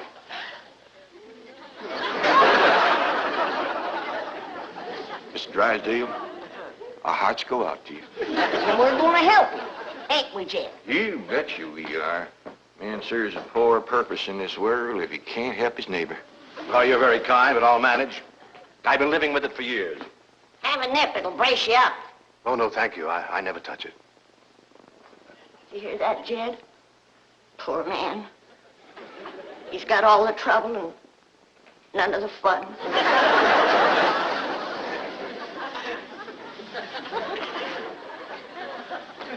There goes a soft-hearted woman. Yeah. Now, about her complaints. Oh, yeah. Well, for one thing, that electric meat grinder has been giving Granny a heap of trouble. Electric meat grinder? Yeah, listen right here in the dish trough. Oh, it grinds the meat all right, but then you can't find it. It goes down that pipe. Granny lost 2 squirrels and a rabbit in that thing. That's a disposal. You only put things in there that you don't want.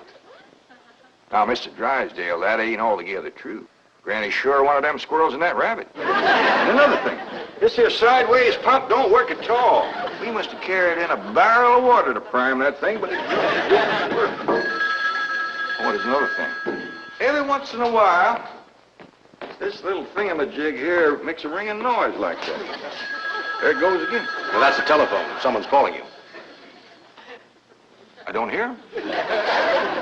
They're calling you on the telephone. Say hello into it.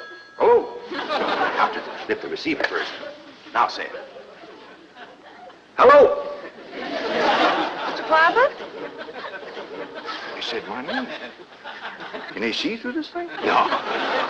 Mr. Clampett, may I please speak to Mr. Drysdale?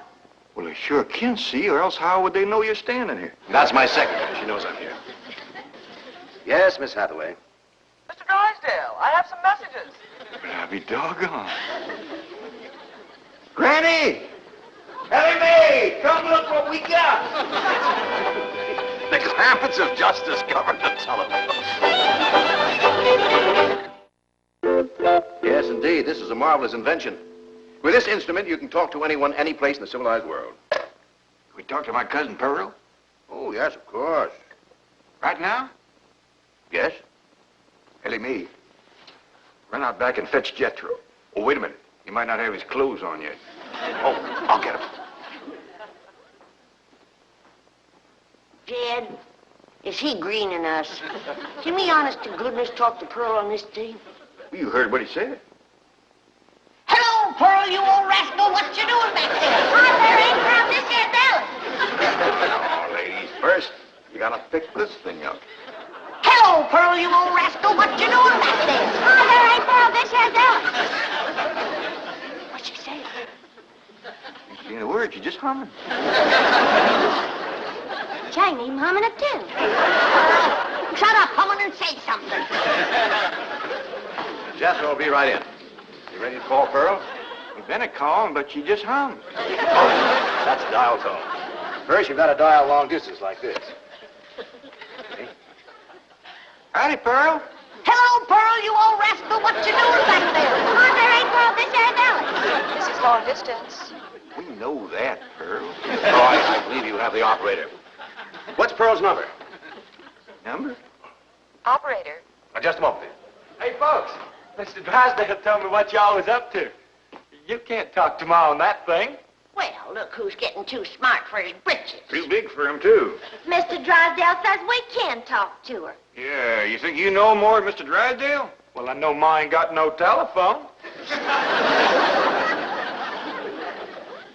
Excuse me, call operator. You sure small things. Yeah, who asked you to butt in? I'll get it. I know what to do when it does that. Hello? Yeah, he's here. Well, for goodness sake. Well, sure. Well, howdy there, Miss Drysdale. This here is... Margaret! Oh, how wonderful. What? Man? Oh, yes, the telephone man. Well, how are you? I'm worried, that's how I am. I'm afraid, Milburn, that you've let the wrong kind of people move in next door to us, and I'm dreadfully upset. Now, dear, you mustn't let yourself get into this condition. Control yourself. No, dear, you mustn't come home yet. No, not until we get them in shape. I mean, get you in shape. I'll tell you, though, I will wait until you're cute. Milburn, I want to meet the Clampetts as soon as possible. Now, when will that be? What about Christmas? Next year. Milburn, this conversation is making less and less sense. Now, I want the truth about the Clampetts, or I'm flying home immediately. Now, Margaret, please control yourself. I don't want you flying. No, please, dear, please, stay on the ground. Dear, why don't you lie down and take a sedative? And I'll call you in the office. All right. Goodbye. I'm sorry, my wife.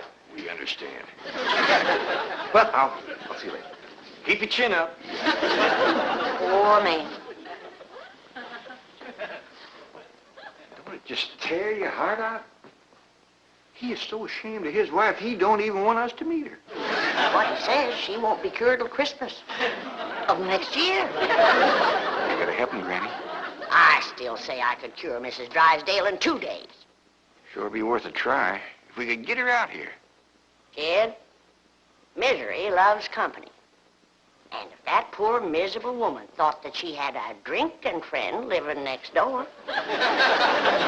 Granny, you ain't ever down more than a thimbleful in your whole life. I know, kid.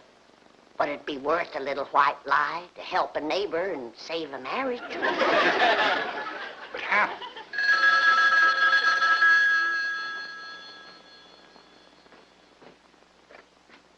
Hello?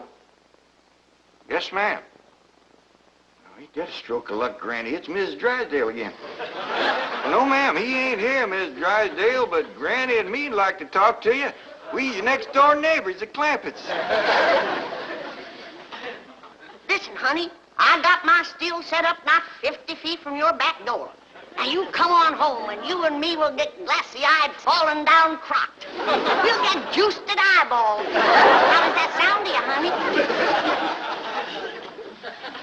I don't hear nothing. Me neither.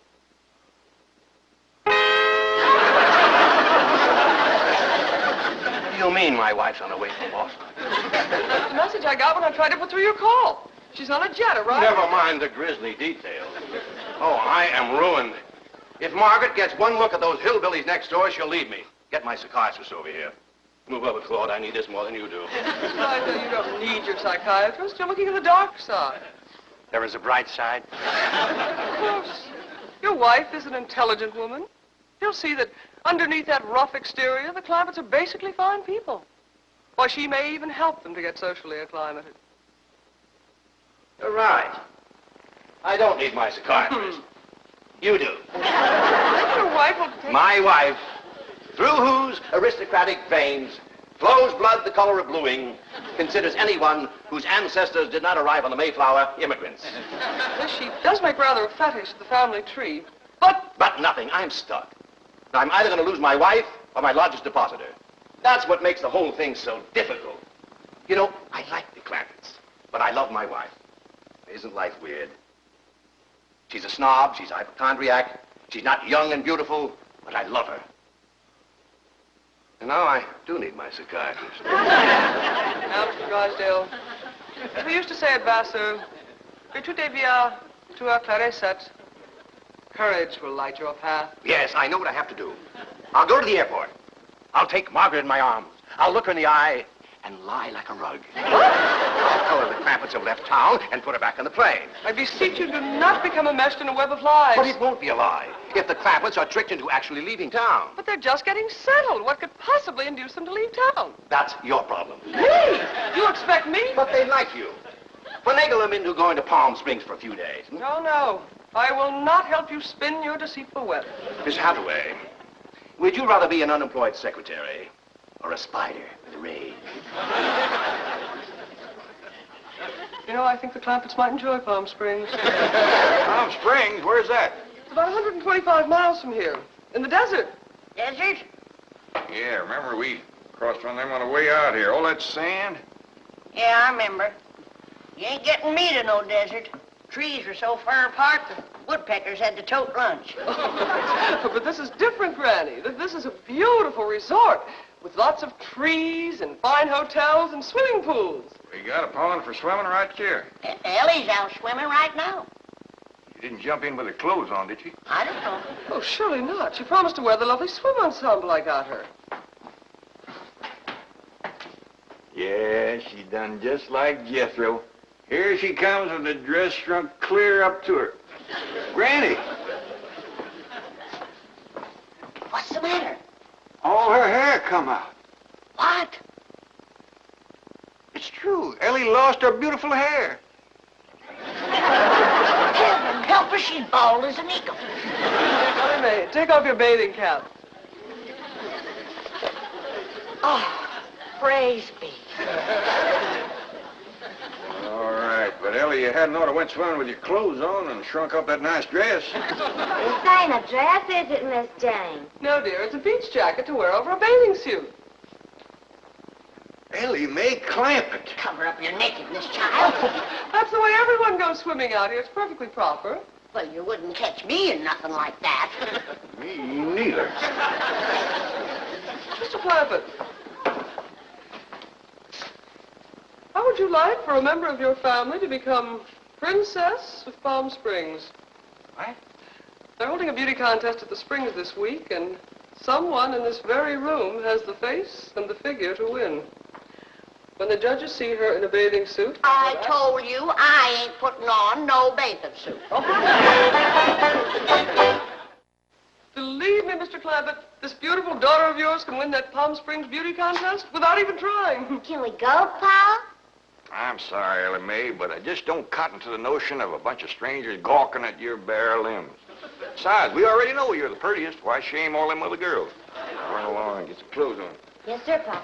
Mr. Clampett, I do wish you would reconsider about going to Palm Springs, even if Ellie Uncle doesn't... Jay, Duke, and... Howdy, Miss Hathaway. Jane to you, Jethro. Well, Jane to you, too. Duke and me's all set to go hunting, ain't we, Duke? Jethro, have you ever hunted in the desert? No, ma'am. Oh, it's a fascinating place. You might even see a mirage. If there's one there, old Duke will tree it. He's the best hunting dog there is. Well, I love hunting around Palm Springs. You'll all love Palm Springs. They have wonderful hotels. Have you ever stayed in a beautiful hotel suite? No, I ain't, darling. Granny, let's you and me go and leave these two lovebirds alone. No, wait, please, let me take you all to Palm Springs. Well, I'll tell you what. Why don't you take Jethro and Ellie Mae and me and Granny will stay here? Well, but then Mrs. Drysdale would see. I mean... Is Drysdale coming home? Is that why you was trying to get us out of town, so we wouldn't meet her? Yes, that is the reason. I'm so ashamed I could die. Well, now, don't go to crying about it. The way I look at it, ain't nobody got a right to be ashamed of nobody else. Good Lord made us all, and if we's good enough for him, we sure ought to be good enough for each other. I hold back on them tears. You's among friends. Why, I remember a long time ago hearing a fella say it. He said it just about right. He said, there is so much good in the worst of us and so much bad in the best of us that it don't hardly... No. Well, go ahead and bawl. It'll make you feel better.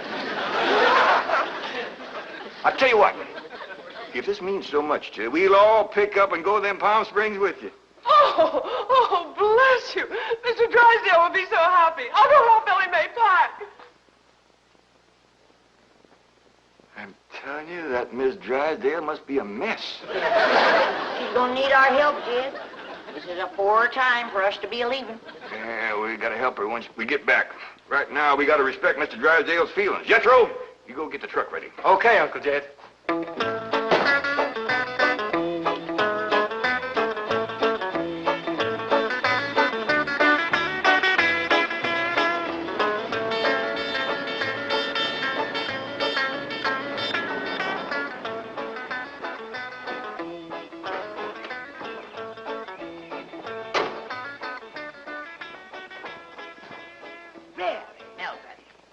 The Clampett's gardener shouldn't leave his car parked in the front driveway that way. Oh, you're absolutely right, dear, yes. Oh, Margaret, don't you want to stop at home first and freshen up, take some medicine or something? Milburn, I have just flown 3,000 miles to meet the Clampetts, and I intend to meet them right now. Well, Don, they're probably out of town. You see, they travel extensively. Oh, they're wonderful people. It'd be a shame if you missed them. But I know how anxious you are to get back to Boston and your doctors. And Sonny. How is Sonny? How's he like Harvard this year? Is it Yale, Princeton, Dartmouth? Let's go ask him. Milburn, what is the matter with you? Milburn, let go. Let go, you hear me? Let go, I say. Let go. Have you gone mad? Let go, you beast. Step aside, lady. I'll shoot it.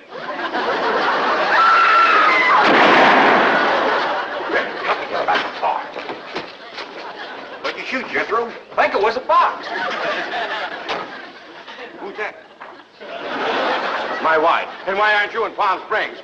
Let's get her home as quickly as possible. What's going on? Jethro shot a fox. That's Miss Drysdale, stewed to the gills. No wonder they didn't want us to see her. Poor woman.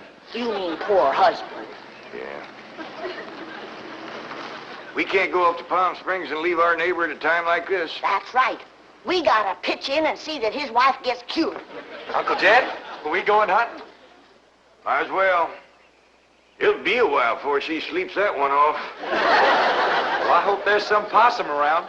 These skinny old California foxes ain't worth shooting at.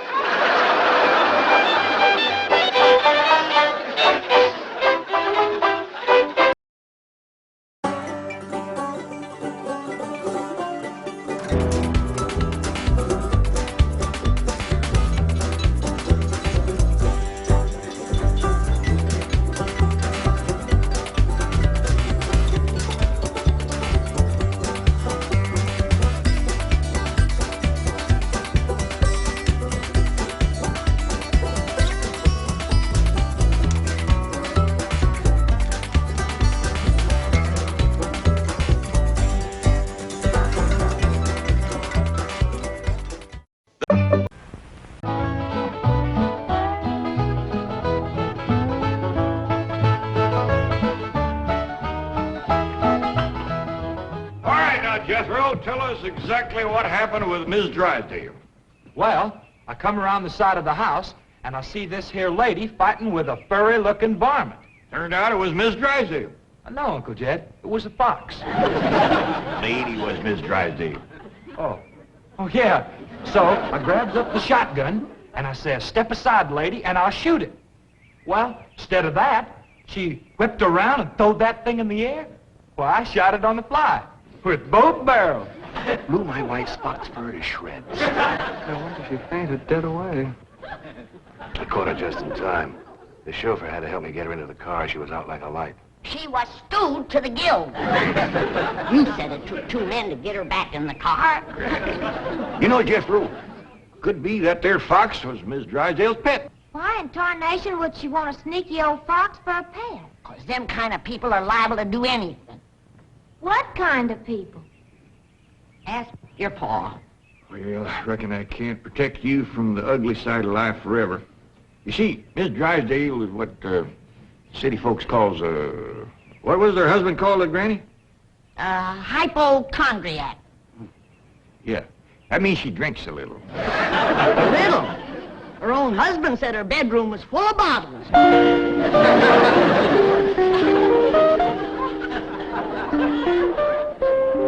The doctor says she'll sleep for several hours. He gave her a sedative.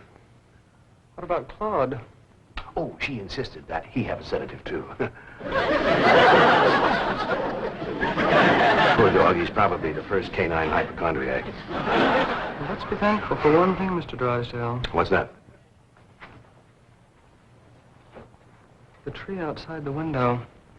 It completely obscures her view of the Clampett estate. Yes. And if that tree should ever lose its leaves and she gets one look at those hillbillies... It shall not happen. The Clampetts have agreed to accompany me to Palm Springs. Fine, fine. Now, you keep them there until I get Margaret back to Boston. Can do and will do. Maybe it's for the best that you know about that poor woman next door, Ellie. Now you can pitch in and help us get her cured. Yep. I'll need you to help find the makings from a sobering up mash.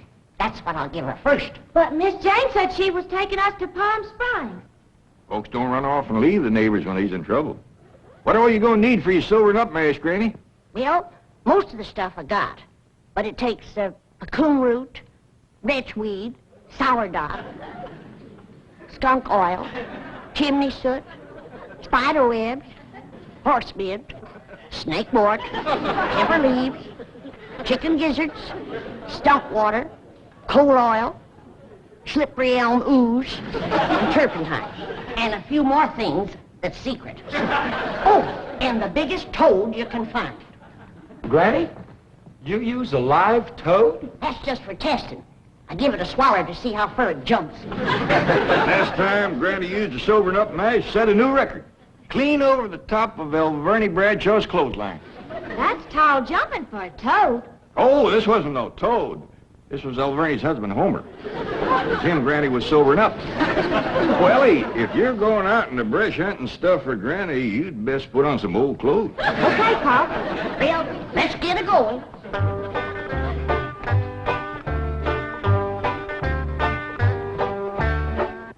Oh, I pert near forgot. I have to have some goat's milk.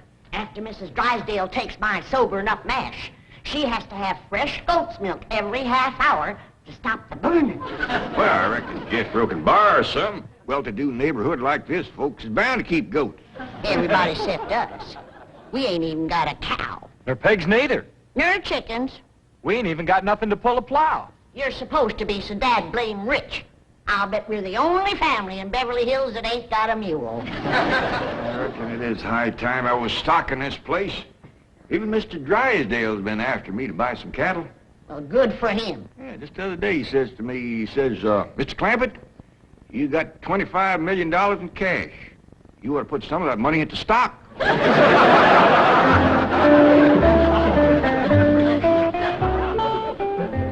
Well, we better get busy now if we're gonna find... There goes that music again. Jethro, did you ever find out where that's coming from? No, sir, I didn't. Every time I went to looking for it, somebody always come to the door. This time I'm gonna find it for sure. Yeah, good hunting. Me and Granny will be figuring out what stock to buy.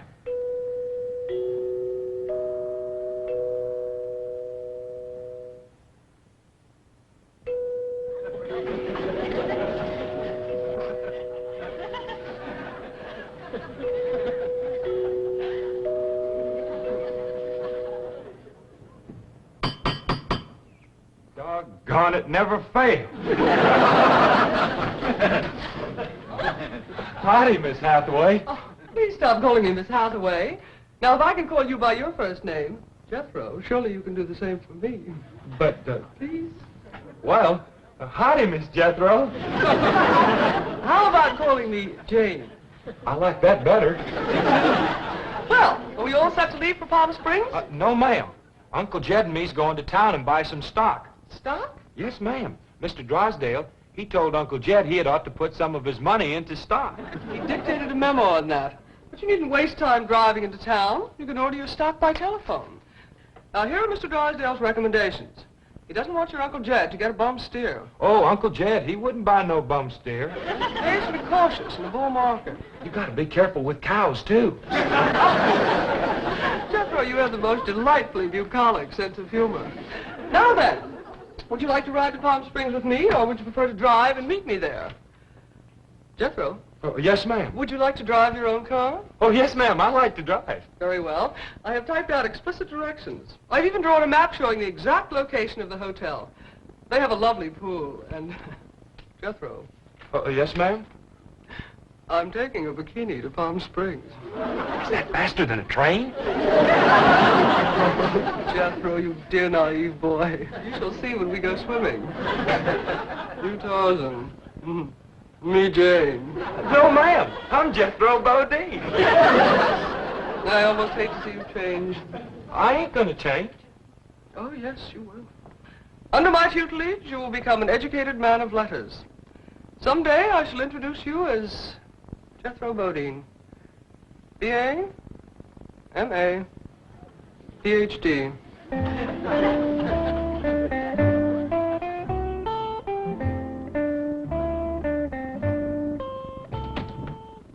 Awful smart woman, but that ain't the way you spell Bodine. All I know is this is the kind of stock Mr. Drysdale thinks is good.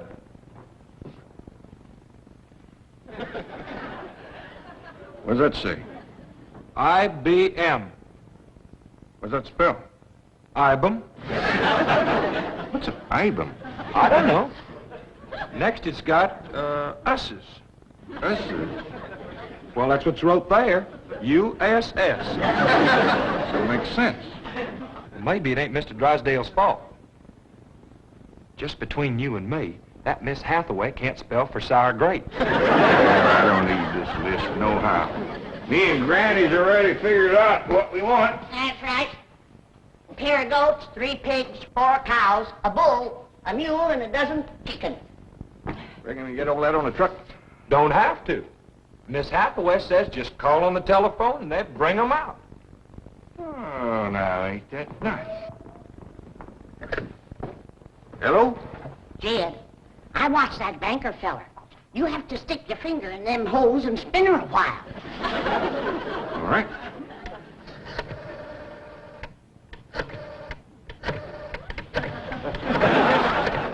Reckon that ought to do it. Operator.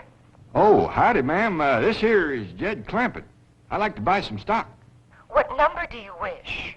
Number? Oh, a couple of goats, 3 pigs, 4 cows, a bull, a mule, and a dozen chickens. I'll give you information. Well, thank you, ma'am. I appreciate all the information you can give me. It's the first time I ever bought stock on the telephone. Perhaps I'd better connect you with a supervisor. 2 heads is better than 1. Supervisor speaking. May I help you? Well, thank you, ma'am. This here is Jed Clampett. I'd like to buy some stock. Do you know the number you wish to reach? Well, that's more or less up to the animals, but the number I want to start with is a couple of goats, 3 pigs, 4 cows, a bull, a mule, and a dozen chickens. It sure is a dandy pin, Jethro. As soon as Ellie gets back from the Drysdale, she can milk this here goat.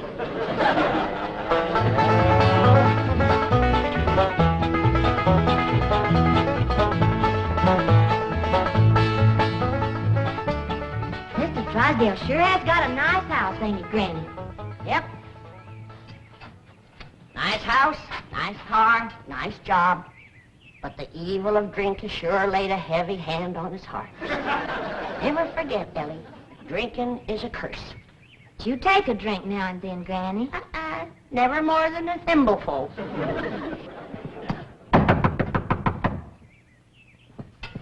Oh, Ellie, you might have to hold Mrs. Drysdale while I spoon the sobering up mash down her. I'll throw a double scissors and an arm lock on her. Just so you don't cut off her wind if she can't breathe. Yes? Howdy. We've come to see Miss Drysdale. I'm sorry, madam, but Mrs. Drysdale cannot be disturbed. Are you her kin? I'm a butler.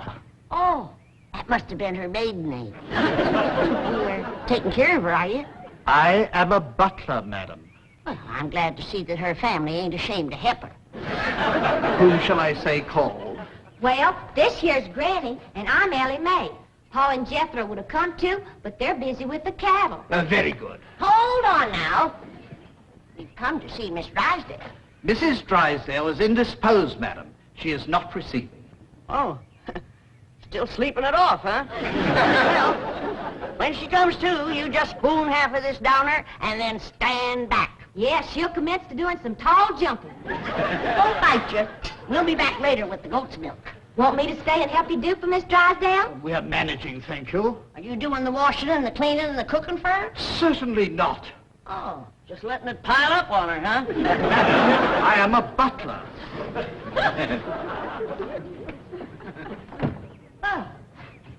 Want me to haul him out of there and wrestle him down? Kin folks have certain rights. Family comes first. He sure is proud of that family name, ain't he? Yeah. To hear him talk, the butlers don't get wet when it rains. Did you say something, dear? Well, speak up, dear. Can I get you something? Come in. I beg your pardon, sir. The butler said some people from a ranch brought this for Madame. From a ranch? Well, he said they mentioned cattle. They call themselves Granny and Ellie Mae. The Clampetts. They haven't gone to Palm Springs. Yes, sir. Get him in through that gate. That's the way. Suey! Hey, hey, ah! Get in there. Ah, hey! Ah, get in there, pig! Get in, pig! Come on! Get pig! That's the way. Suey! No, surely not. Marie, tell me I'm hearing things. You're hearing things, sir. Cows, chickens, pigs, goats. No.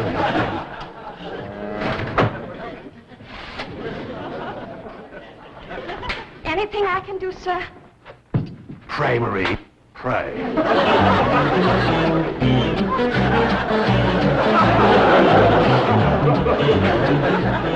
Hold your horses, I'm coming. Oh, howdy, Mr. Drysdale. Did your wife take Hey? Where's your father? He's tending the cattle. He brought cattle into this beautiful estate? No, he called on the telephone, and some men brought him in a truck. Yes, sir. I'm just fixing to go milk the goat. Come on out the stock pen. Stock pen?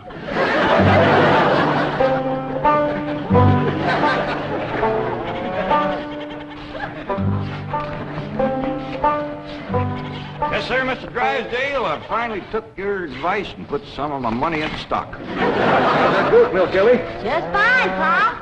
It sure is a dandy pen, Mr. Drysdale. Yeah, good stout fence around outside. Of course, that one across the middle ain't so much. Bull's already jumped it twice, and it ain't even mating season.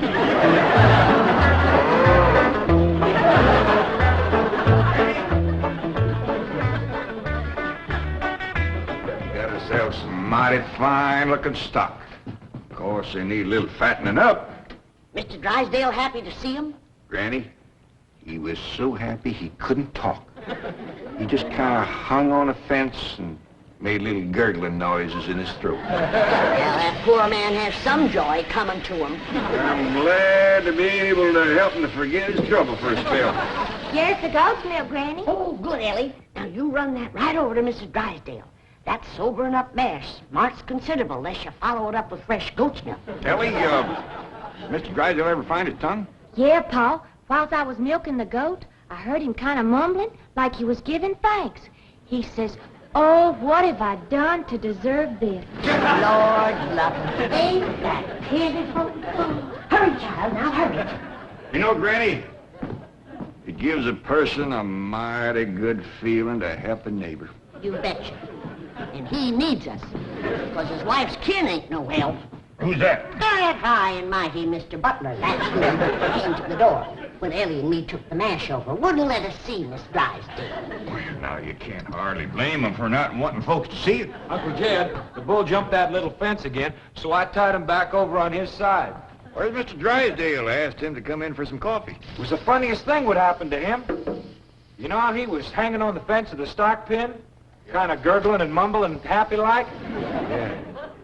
Well, all of a sudden, he points up towards his house and says, "My wife, that's her window." Then he goes tearing off into the bushes like a bear was after him. She took some mash and he seen her jumping. Like hell, he's gonna get there with the goat's milk just in time.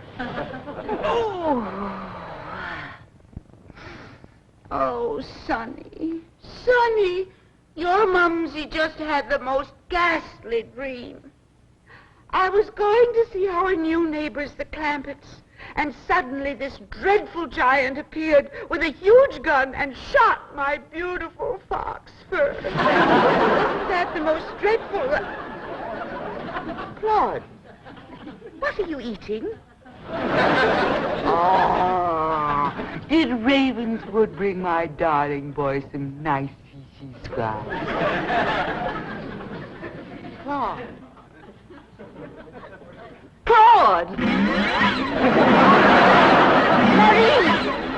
come and get Claude.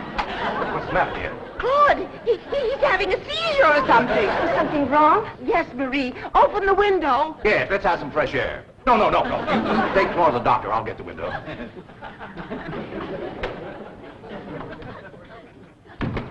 Well, darling, how do you feel? Dreadful. My nerves are shattered. Open the window, dear. Well, it might not be good for you, Margaret. Oh, don't be silly, Milburn. I need oxygen. Besides, I adore the fragrance of that jasmine that grows on the fence of that tennis court next door. Now, open the window. All right, dear, but first I have a surprise. Surprise? Don't move. I'll be right back. Granny, that there butler fellow wouldn't let me through that door again. And he wouldn't take this milk, neither. Why not? He said he wouldn't touch nothing more from us without it was sterilized. What's sterilized? Oh, we had that in school once. That means soaked in alcohol. Alcohol? Appears to me like Mr. Drysdale's got 2 drinkers on his hands. Mrs. Drysdale must be in terrible shape. Fighting mean. Scratching and clawing people and everything. How do you know? I heard her yelling and screaming clean from upstairs. She says, Marie, come and get Claude. Sure enough, pretty soon, this poor girl come a-running down yelling. Take me to the doctor. I got Claude. Family or no family, that woman needs help, and by thunder, she's gonna get it. Surprise! Surprise! Milburn, have you taken leave of your senses? You know I'm much too nervous to watch television. But, darling, the doctors in Boston said your nerves were just fine. Those Boston doctors. They had the audacity to tell me that I was perfectly healthy. I said, I'm not paying you all that money to tell me I'm healthy. Milburn, I do not want to watch television. Well, you don't have to watch it, dear. Just listen. There's an exciting Western on. Western? Milburn, shut that off and open the window. I will. Oh, there we are. Milburn, are you going to open the window or am I? I am, dear.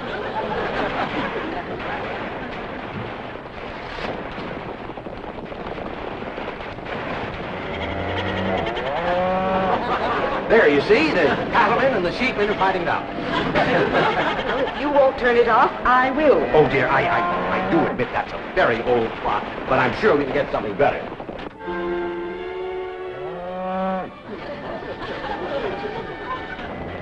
That medical program, go back to that. Well, don't you think that's a bit depressing? I want the medical program. All right.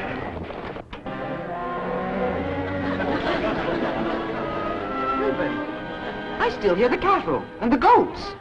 Yes, you see, this is the latest thing in television programs. A medical western. Medical western? Yes, I think it's called Sagebrush Surgeon. That's the window he pointed to right there. I've got to get some fresh goat's milk up to that woman some way. I could shinny up the tree and climb right in that window. Oh, Jethro, it ain't fitting for a man to be in a woman's bedroom. How about me? No, Ellie.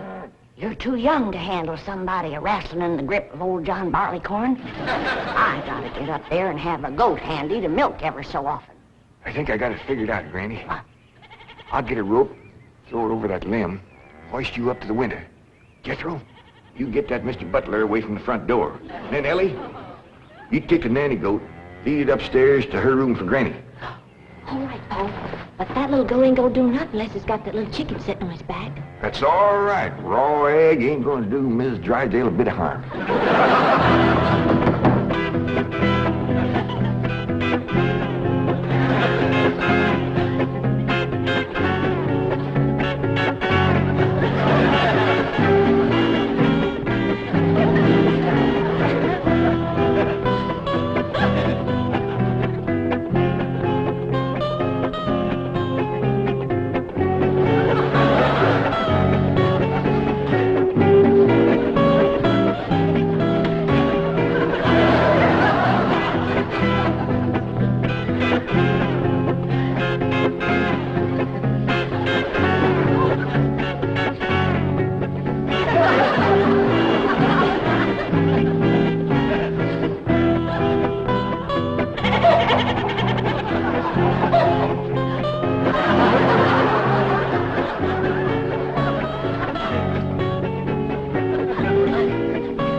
Margaret, what are you doing? Packing. I'm leaving immediately. Oh, don't leave me. I love you. I love you too, Milburn. Why don't you come to Boston with me? You haven't seen Sonny for a long time. I don't understand. Why have you suddenly decided to go back to Boston? To see those doctors. Let them dare to tell me now I don't have a nervous condition. I'm even having hallucinations. It's wonderful. Hallucinations? I just saw a witch fly by that window, and there's a goat in the bathtub with a chicken riding on its back. Oh, you couldn't see them, dear. Only someone with my shattered nervous system. There goes the witch again. Oh, Milburn, I'm the happiest woman in the world. It's marvelous. Wait until those doctors hear this. Can't get in the attic and she won't open the window. Ice me up again. Here, Milburn. Let's have a vitamin toast to my coming triumph.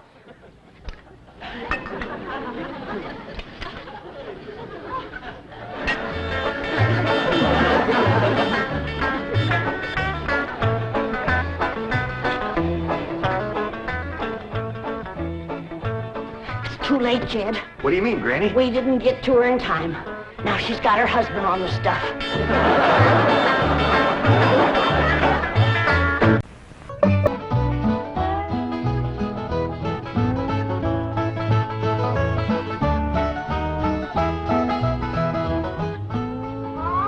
Yeah, Ellie?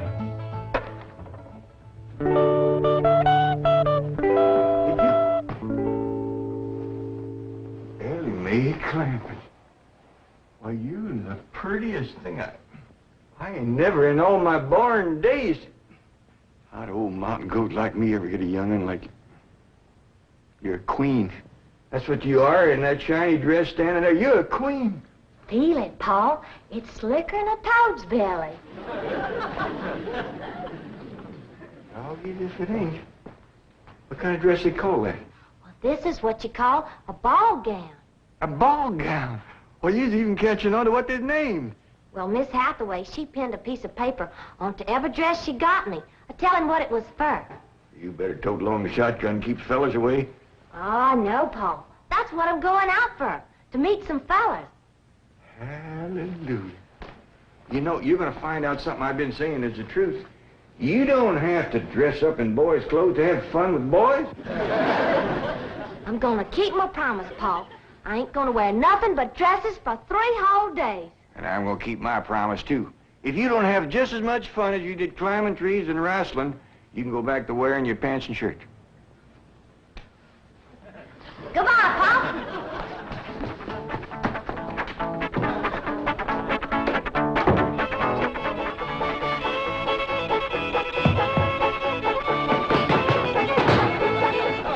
What you doing? Killing ants? Hey, this place ain't got no ants. I'll tell you something else it ain't got. That's me. I'm gonna pack up and go home. Now, wait a minute. Hold on there. This is home. Not to me it ain't. And for my part, they can give Beverly Hills back to the Indians. Or whoever else was fool enough to come here in the first place. Come on, let's go in here and sit down and we'll talk this whole thing over. You just got your back up because the police made us get rid of all our cows and pigs and chickens and stuff. Well, that didn't help none. But if they don't allow folks to have stock, why have they got that all-fired fancy stock pen down there? Well, Granny, it turned out that there was something called a tennis court. What in tarnation is a tennis? I don't know, but one of these days we'll get us a pair of them and go to raise them out there. Well, you go to raising them. I'm going back home, where I can get some good things in life, like hog jowls and possum shank. Now, hold on, Granny. Jethro's out hunting possums right now. Well, he won't find none. I've been all over these Beverly Hills, and I tell you it ain't easy. Climbing fences and walls and jumping over hedges to get around those cement ponds where there are a lot of half-naked women laying there smearing themselves with oil and yelling at you to get out, get out. I tell you, Jed, this place is full of the laziest, greasiest, unfriendliest mess of people I ever did lay my eyes on. Here's Jethro. Hi, boy. What'd you get? I got chased by a fellow with a club. Now, you hear that, Jed? It says Beverly Hillbillies picking on a little boy like Jethro. Come on, Jethro, load up the truck and let's head for home. Hold on. I think I know what's ailing you two. You're just plain old homesick. Well, I'm sick of this home, I can tell you that. Yeah, now, I got a surprise I've been kind of saving. I reckon now it's good times any to let the cat out of the bag.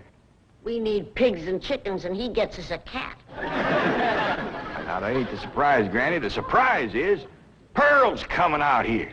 Ma's coming out here? Yeah, and she's bringing your sister Jethrine. Hot diggity dog. Yeah, I wrote her a letter. I said, Pearl, I says, why don't you come out here and bring Jethrine? We got lots of room and plenty to eat, and we sure is a hanker to see you. Oh, boy. I gotta get us some possum now, because if there's one thing Ma and Jethrine likes, it's grits and possum shanks. You don't look particular cheered up, Granny. Jed, you might fool that boy with a story like that, but not me. What do you mean? Since when can you write letters? Granny, now wait a minute. Wait a minute. Granny, I didn't write that letter by hand. Held the pencil twist your toes, did you? No, I wrote it by a new way. The banker's secretary showed me. It's called dictation. What's dictation? Oh, it's wonderful, Granny. You just talk and she writes it down. She sure must write fast. Yeah, with a bad hand, too. She got a bad hand? Just one. She calls it her shorthand. I don't care how many letters you dictate, Jed. Pearl ain't a-coming out here. Leastwise, not right now. Oh, sure she is, Granny. She's looking to find a husband for Jethrine. I'll tell you who Pearl is a-looking to get a husband for. Pearl. And I think she's got her cap set for that oil man that bought your swamp. Mr. Brewster? Why, he lives clean over to Tulsa. Yeah, but pumping oil brings him over to your place. And I'll bet you pigs to polecats that when he shows up, Pearl ain't fur behind.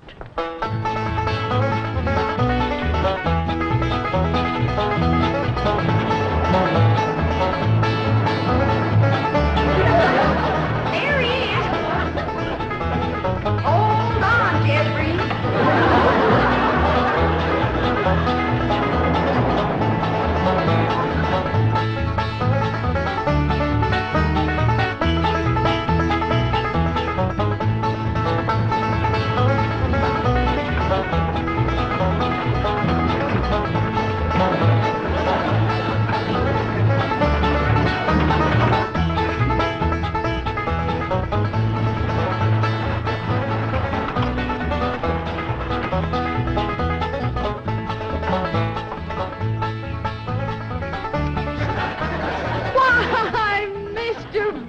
Of all people, fancy meeting you here. Small world, ain't it? Yes, it certainly is. Oh, this here's my daughter, Jethrine.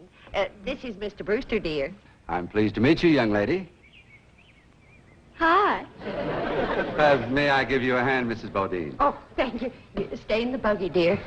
Careful now. There we are. Well, I see you girls are on your way to a Halloween party. What kind of party? Halloween. What's a Halloween? You don't celebrate Halloween here in the hills? Well, I never heard of it. What's it like? Well, it's an occasion where everyone gets dressed up in their most beautiful clothes.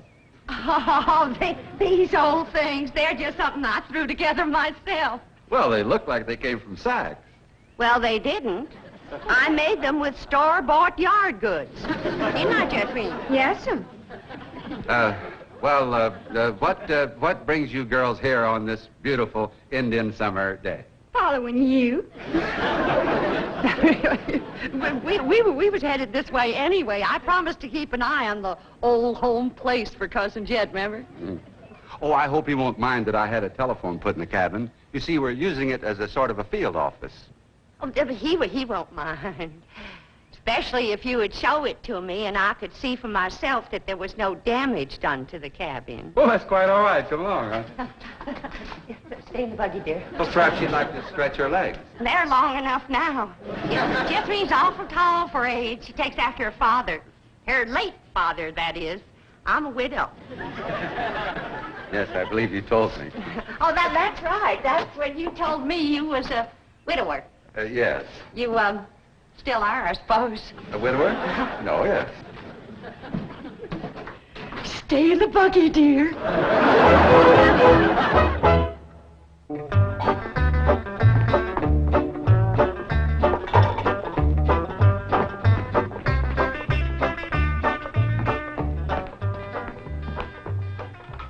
I'm going back where I should have stayed in the first place. Now, Granny, before you do something you're liable to be sorry for, you better take another look around. See all the nice things we got here that you wouldn't have back home. Like what? Like this great big cooking room, for one thing. Why, you could take our whole cabin and put it right in this one room. Well, if you did that, I might stay. What about them big ice boxes? You got nothing like them back home? Didn't need 'em. Got nippy in the fall like the good Lord intended it to. This crazy California stays warm all year round. Well, that's awful good for growing things. Look at that fruit there. Did you ever in your whole born days ever see anything as pretty as that fruit? Don't spoil neither. Don't taste neither. Oh, now. Jethro ate a whole bunch of them grapes. 2 apples, a pear, and a whole handful of strawberries. And he said there wasn't one bit of juice in the whole kit and caboodle of them. He said it was dry as wax.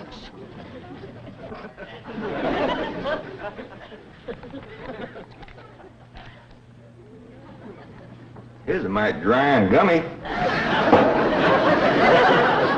Maybe you ain't supposed to eat this fruit. That's the trouble with this miserable place. You ain't supposed to do nothing. You ain't supposed to have cows or pigs or chickens. You ain't supposed to fire up the still and make a little moonshine whiskey. Answer me, what can you do in this Beverly Hills? Well, you can do lots of things, Granny. Things you couldn't do back home. Name one. Well, you can call up your friends on the telephone. No, you can't. Why not? 'Cause we ain't got no friends, that's why not. There ain't been one neighbor come a-calling on us since we moved in here. Oh, so that's what's ailing you. Nobody's been coming to call. Well, now you gotta remember what Pearl said. This here is Beverly Hills where the movie stars live. What's that got to do with it? What's that got to do with being friendly? Nothing, I just thought it might sidetrack you. Well, it didn't. Movie stars are people just like us, ain't they? Yeah, certainly prettier. Wouldn't it be worth waiting for if one of these days there come a knock on the door and we go to answer it, and we open up the door and standing there would be Mary Pickford. Mary Pickford? Yeah, with the golden curls hanging down her back and her pretty little rosebud mouth saying friendly things like, howdy there, I'm Mary Pickford. What would you say to that? I'd say, who's Mary Pickford? That's right. Granny, she's America's sweetheart. You know that movie house where Pearl plays Piano on Saturday nights? I heard of it. Well, she says little old Mary is everybody's favorite. Well, tell me this. If Mary Pickford moved in that little cabin down the creek from us back home, what would we do? Oh, we'd have gone calling and brought her over a mess of pone and skinned possum. Yeah.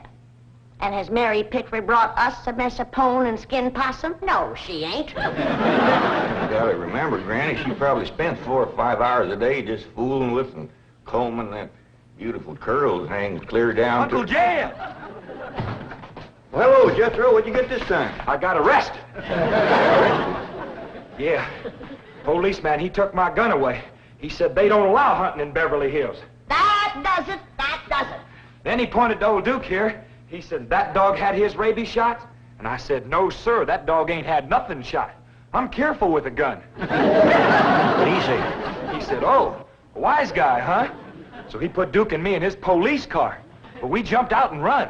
Oh, is Ma and Jethrin here yet? No, and they ain't a-coming. Now, if you want to see your ma and your sis, you pack up that truck, and you and me will skedaddle back home where folks is friendly. Now, Granny. Doggone if she ain't the muliest little woman. Granny, now just a minute. Now, Granny, will you just let me say one thing? Well, you be quick, 'cause I got a long trip ahead of me. Granny, I know it ain't been easy for you out here. New things is always vexing, especially at your age, but I'm bound and determined to keep this family together. And if you go back to the hills, we's all going with you. Now, I'm asking you please to stay. Not for my sake, but for Ellie Mae. Granny, what this place has done for her is a plain miracle. Why, that wild Injun has become a grand lady. I wish you could have seen her go out that door looking like a queen in a picture book. I tell you, I just wanted to sit down and bawl, the way you done when I married her ma. Now, she's just... She's out there now. Not just wait, Granny. Wait till you see. In here, Ellie. Huh? You sure was right. Oh, Hoggin, you don't have to wear boys' clothes to have fun with boys. May, you promised me you wouldn't wrestle. I ain't been wrestling. Then what have you been doing in your ball gown? Doing what I'm supposed to do, playing ball. Oh, I made 2 touchdowns and kicked 3 field goals.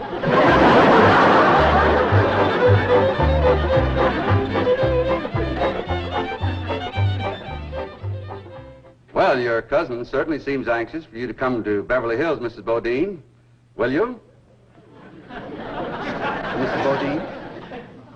Yeah. Will you? Yeah. Will I what? Go to Beverly Hills to visit your cousin, Mr. Clampett.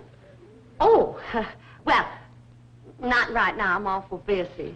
You see, I do fancy sewing and hat making and give beauty courses and personality building and music lessons. Then on Saturday, I play the piano over the movie show to Oxford. And then, of course, there are my young ones, Jethro and Jethrine. Of course, they're no trouble. Jethro's in California, and Jethrine, she's fixing to get married. Well, congratulations. When's the wedding? Soon as she finds a fella. Well, you certainly are a busy woman, Mrs. Bodine. Yeah. As Cousin Jed used to say, Pearlie, the fella that gets you sure don't have to worry about supporting you. This is the phone I was telling you about. It's called a field telephone. Now, with this, I can communicate directly with the men working at the drilling site.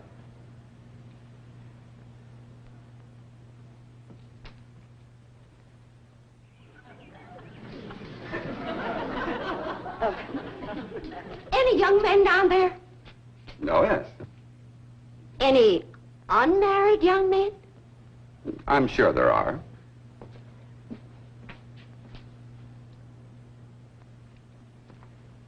Any tall, unmarried young men? Well, they're probably all sizes. Yeah. Suppose it gets pretty lonesome working down there. Well, it's very likely. This is rather an isolated area. Any specially tall, specially lonesome, unmarried young ones? I don't think I can call any by name, no. Uh-huh.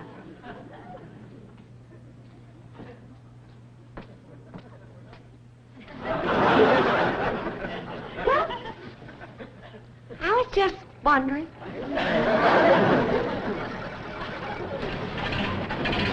Excuse me, ma'am. Could you tell me where the oil drillers are working today? Well, now. What have we here? Rebecca of Sunnybrook Farm, and pretty, too. You know what, honey? I got something here just for you. A genuine French garter imported all the way from Paris, France. They usually sell for 50 cents, but, honey, you can have it for a quarter. Listen, honey, I'm gonna be around a couple of days. You busy Saturday night? Well, you are now. And there's a dance over in Hooterville. Ooh-wee! I bet you're an armful of mama. I mean it, honey. I like big girls. You just do things to me. You carry me away. All right. Hey, what's going on here?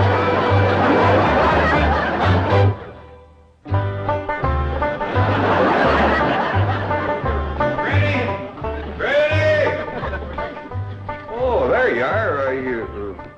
What are you doing? I'm figuring. And I figure best when I'm fishing. There ain't no fish in there. I ain't fishing for fish. I'm fishing for figuring. Hey, what kind of figuring you fishing for? I'm fishing to figure how I can get home. Now, Granny, I've been doing some figuring, too. And you know, I think I got it figured out how come the neighbors ain't come to visit us. I'm listening. Well, I got it figured. Out here in Beverly Hills, instead of them coming to see us, we go to see them. How come? Oh, I don't know how come. That's just the way I got it figured. Mighty convenient figuring. Granny, it wouldn't do no harm and to give it a try. A lot of things is different out here. Well, I'll fish on it for a spell. Take Possum. Feed like a whale.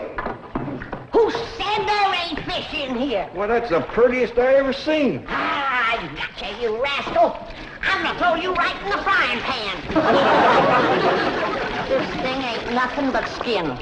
That's your Beverly Hills for you. All flashy and show on the outside and nothing on the inside where it counts. Fish and people is two different things. We're going to calling on our neighbors, and then we'll do our judging.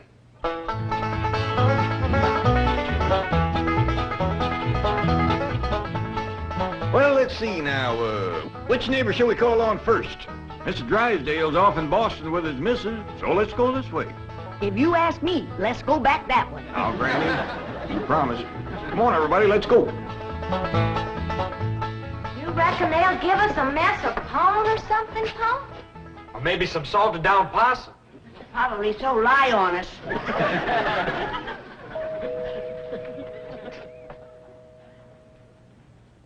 I'm not expecting anyone, Agnes. Oh, it's probably just some children playing trick-or-treat, ma'am.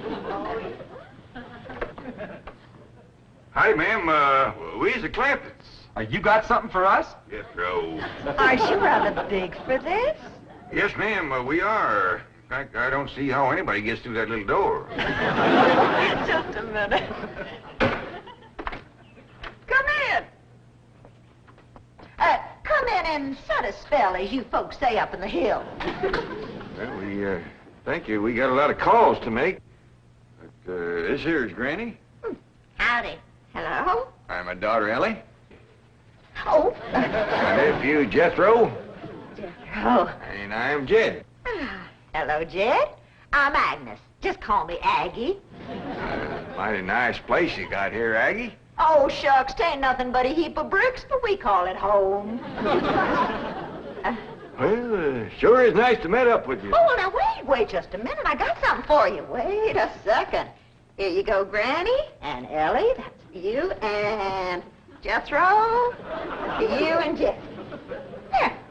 Yeah, thank you. That's mighty neighborly of you. And you must come and see us sometime. Yeah, we'll go hunting together. Hey, Aggie, you like to play football? Love it. Well, there's a whole bunch of fellas that plays in the pasture down the way a piece. And they'd like it just fine if I could bring some more girls along. Now, don't forget. Please, can we go out now? Not yet, children. Not till it gets dark.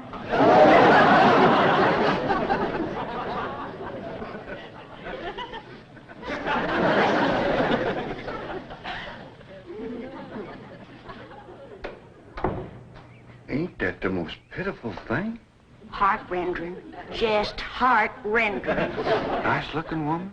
Friendly as you please. But them young'uns is the homeliest I ever see. Wonder she didn't want to come a-calling on us. Yeah. Reckon I'd stay home, too, if my kids looked like that. Jed, I ain't never gonna say a bad word about nobody. I know what you mean. Diggies, every house we went to, they was nice to us, wasn't they? Sure was, Jed. Hey, listen, everybody. I got an idea. Let's call up Cousin Pearl and tell her to come on out here. Uncle Jed, you can't call Ma on the telephone. Well, Mr. Drysdale said we could call anybody we had a mind to. Well, Ma, she ain't got no telephone at home. Don't matter. She ain't never home nohow. The way I look at it, you can't never tell what you can do until you try. Don't forget to spin the wheel.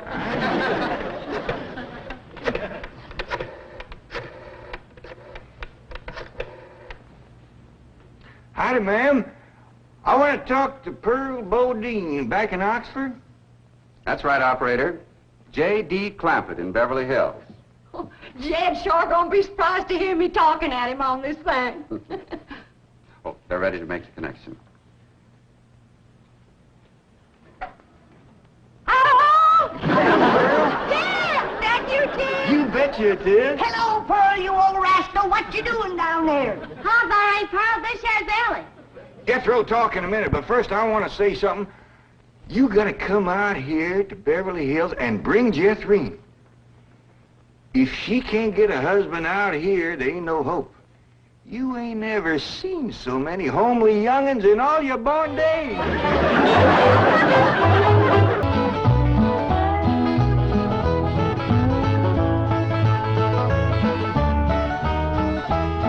Can she bake a cherry pie, Billy boy, Billy boy? Can she bake a cherry pie, Chiming Billy? She can bake a cherry pie, quick as a cat can wink her eye. She's a young thing and cannot leave her mother. Well, Granny, did you pick out your spot yet for the garden? Yep. I kind of favor a patch right close here to the house. Yeah, I'll plow you up something there directly. Yeah, just enough for some onions and taters and some Rudy Bakers. And a few rows of corn. Paul? Morning, Granny. Paul, can I help you with the plowing and the spading? Well, Ellie, I'd rather you put on one of them pretty dresses that Miss Hathaway got you. But, Paul, I can plow better in these clothes. Plowing. You know, Ellie, I'd like you to wear one of them dresses kind of regular. Wouldn't you, Granny? You're mighty fetching in a dress, Ellie. Prettier than a tub of fresh churned butter. Paul, if I go to wearing them dresses, Jethro will make fun of me. I reckon he hadn't better. Now, you run along and put on something with skirts. All right, but he hadn't better make fun. He won't, he won't. You know, speaking of Jethro, I think he's got himself a sweetheart. The banker's secretary? That's right. They was out together last night. What'd they do? Well, I don't rightly know for sure, but it was something to do with bowls. All you do with bowls is eat. Yeah, I reckon that's what it was then. She said she was going to take him bowling. You know, Jed, I kind of like that Miss Hathaway. Yeah, I think she kind of likes us, too. Oh, those marvelous Clampetts. Those simple, rugged mountain people. The more I see of them, the more I am impressed. Yes, now Never have I observed such strength of body, mind, and character. Yes, now They stand like bold hills on the pebble-strewn landscape of Beverly Hills. Like mighty oaks among bushes. Like quiet. Now, like I admire them, too. But those boulders need polishing, and we've got to put some city leaves on those oaks before my wife gets back from Boston. Incidentally, in any endeavor requiring physical strength, they are most exceptional. I took Jethro bowling last night. Here's the bill. $3,000. How many games did you bowl? Well, you see, what happened was this. I said to Jethro, Pick up that bowling ball, she says, and see can you knock over them pins down yonder. They's just sticks. Anyway, I snatches up that rascal, draws back, and lets her fly. Did you knock down them pins? Yeah, the pins, the pin boy, the end of the building, a brick wall, and a signboard down on Sunset Boulevard. I bet you Miss Jane didn't do that good. She didn't even try. She just looks at me and says, Jethro, you're strong as an ox and twice as handsome. Ain't no two ways about it, Granny. That city girl is sweet on this boy. I reckon so, the way she's bragging on his looks. You are handsomer than an ox. Thank you, Granny. Cousin Ellie, you're a city girl now. Do you You think... see there, Paul? I told you this would happen if I took to wearing these dresses. You call me that again, and I'll turn you every way but loose. Say nothing but city gal. Ellie Mae Clampett! Get up from there or you're going across my knee. And Jethro, you're going across mine. What did I do that was so all-fired bad? In that dress, she looks just like a city gal. You did it! I reckon we better go out there and see she don't hurt him.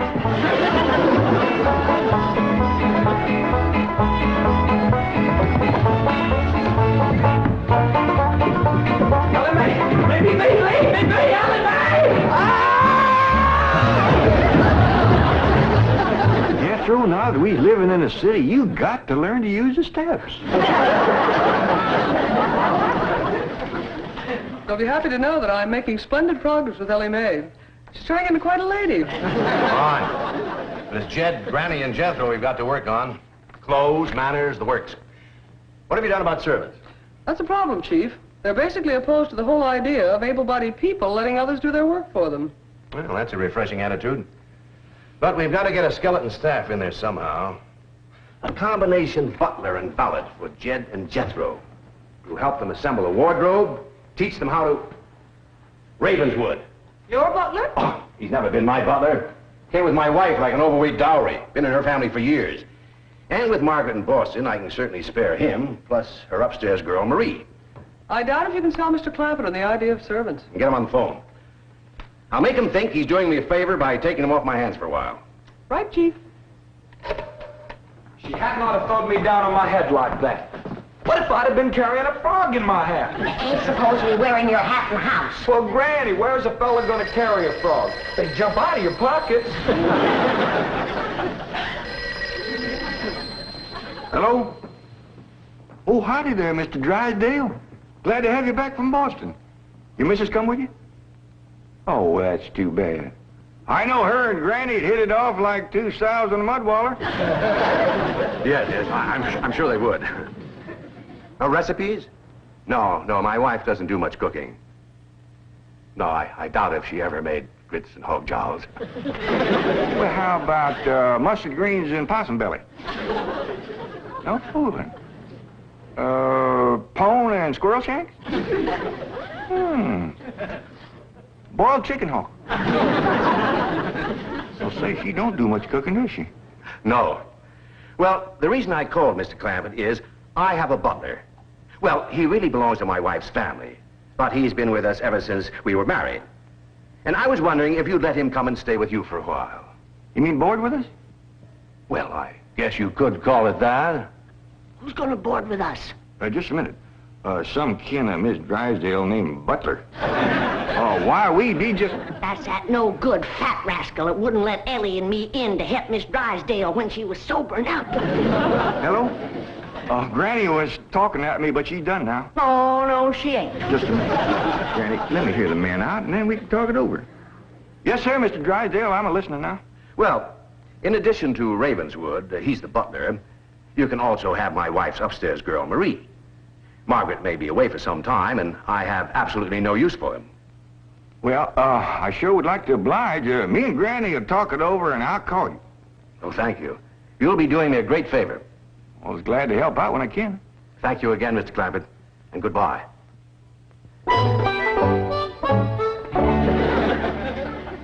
Is somebody coming to live with us, Uncle Jed? Maybe, Jethro, maybe. Why don't you go out and make up with your cousin Ellie? Okay, Uncle Jed. All right, Jed. Let's have it. We gonna board that butler fella? Well, Mr. Drysdale will take it mighty kindly if we did. He says he ain't got no use for him. I don't like him myself. You only met him once? Once was enough. I asked him real nice. I said, are you doing for Miss Drysdale that she's feeling poorly? Are you doing the washing and the scrubbing and the cleaning for her? And he looks right down his nose at me and says, Madam, I am a butler. I reckon he is proud of his name. It's kind of fancy. Ravenswood Butler. I don't care if it's Stonewall Jackson. And I think Mr. Drysdale has a lot of gall to ask us to take his wife's kinfolks off his hands. Well, now, I'm mighty beholden to him. You know he's keeping my $25 million in his bank, and he ain't charging me 1 penny to do it. That's his business. You didn't ask him to do it. Well, now, Granny, if it was just Mr. Butler, I might agree with you, but there's a sad side to the story, too. What's that? Well, you've heard of Mr. Drysdale speak of his stepson. That's his wife's boy by her first marriage. The one they call Sonny? Yeah. Well, it seems she's got a girl, too. And there must be something wrong with her. What? Well, I don't know, but they keep her upstairs. No. Yeah. He spoke of her as my wife's upstairs girl. The poor thing. Her name's Marie, and he'd like us to take her and Mr. Butler. Doggone it, Jed. We got enough to do to take care of this big place without... He didn't say what was ailing her, huh? Well, no, but if you ask me, they ain't eating right over there. No. You know what Mr. Drysdale told me? What? His wife ain't never cooked grits and hog jowls. Ah, go on. That's a fact. Nor mustard greens and possum belly, nor pone and squirrel shank, nor even boiled chicken hawk. Land of mercy. You can't hardly blame Mr. Butler for getting a mite cranky. Man don't eat right, he gets that way. Well, dear, I reckon it won't do no harm to take him in for a spell. Granny, for such a little woman, you got an awful big heart. Well, I feel sorry for the poor girl. But the first time that fancy pants Mr. Butler looks down his nose at me, I'm gonna chuck him in the cement pond.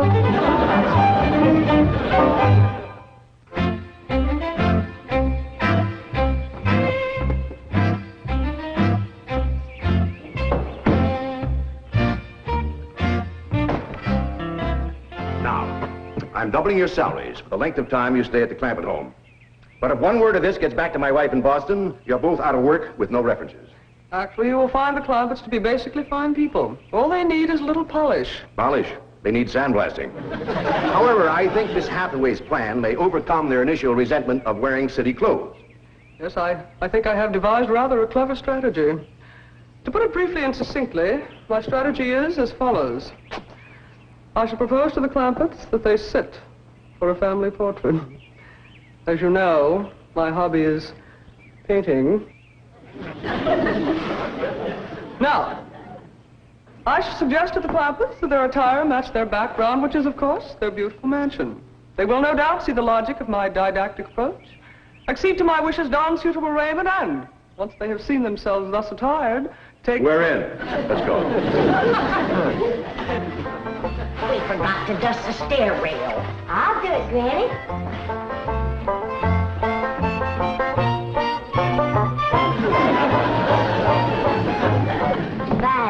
Wearing boys' clothes does come in handy sometimes. Hi, Ginger Granny. I think we got her all spick and span for the company.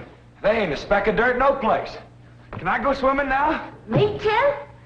As soon as we help Granny clean up the kitchen.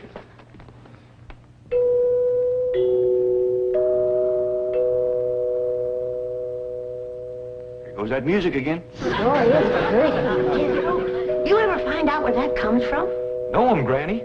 Every single time I commence to looking for it, somebody comes to the door. Nobody to the door now? There will be. You'll see.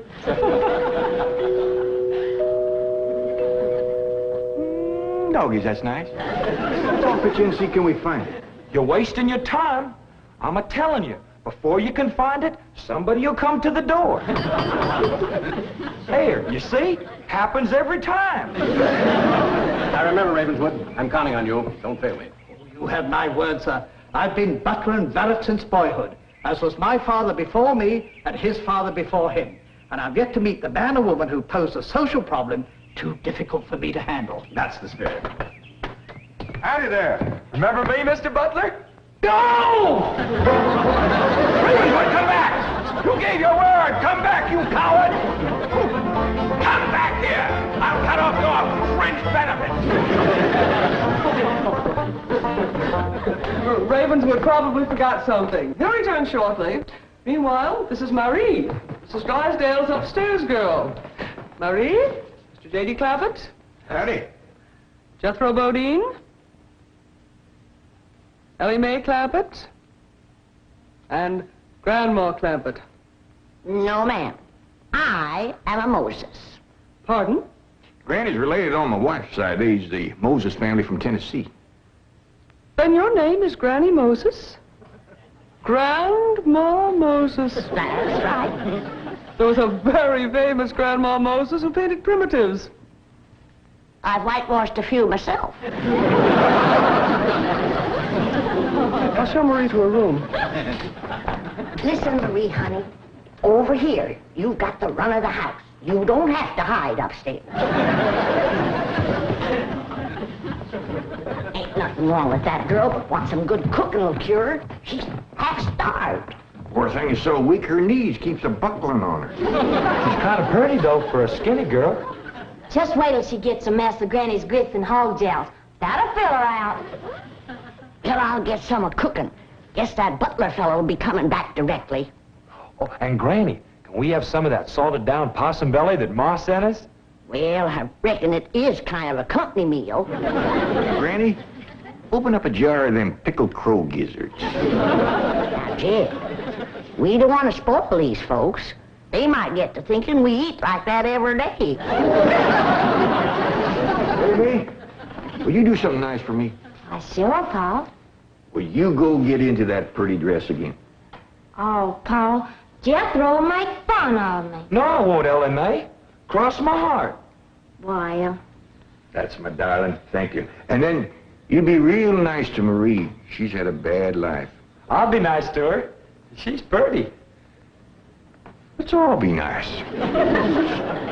Heck, far. I wanted to go swimming. Now I gotta go put on the old dress. Cousin Ellie, you look awful pretty in a dress. Honest you do. Do I look pretty in that there city girl? You look prettier than that there city girl. That did it. Come on and fight.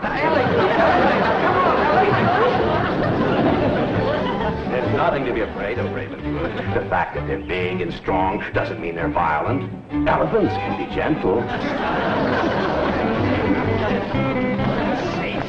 Now, Ravenswood, your letting appearances deceive you. Oh, really, Oh, I do admit on the surface they do seem a bit rough, even cruel. But I assure you underneath they are placid, kindly, and gentle. You'll see.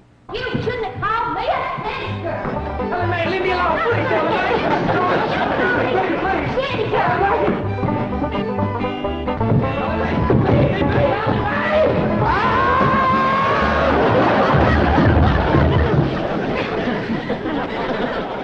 Mr. Butler, don't never say anything nice to that girl. She'll kill you. Come back here! Coward! Come back! You promised! I found your granny when Mr. Drysdale said he didn't have no use for Mr. Butler. He sure wasn't fooling. I just seen him cut through the brush chasing him with a stick. Mr. Butler gets sassy with me, I'll chase him with more than a stick. Jan, Ellie throwed me down on my head again. If she don't stop that, I'm gonna get a headache. Stop riling her, Jethro. But golly, all I said was she's pretty. That ain't no call to bust a fellow's head. Pardon. Oh, howdy, Marie. Hi, Marie. Monsieur. Are you hungry, darling? No, madame. I'm whooping up something here that'll just set your mouth to watering. Put some strength in your limbs, too. Tell her what it is, Granny. A great big mess of grits and hog jowls. And salted down possum belly. Cold pickled crow gizzards. How you like that? Don't tell me that child ain't hungry. Why, she's ready to drop in her tracks. Set her at the table and I'll dish up a mess. No, please. I only came in to bring you a message from Miss Hathaway. She's preparing to paint a family portrait, and she wishes to know if you all will sit for her. May I tell her that you will sit for her? Well, yeah, I reckon we'll do that. Merci.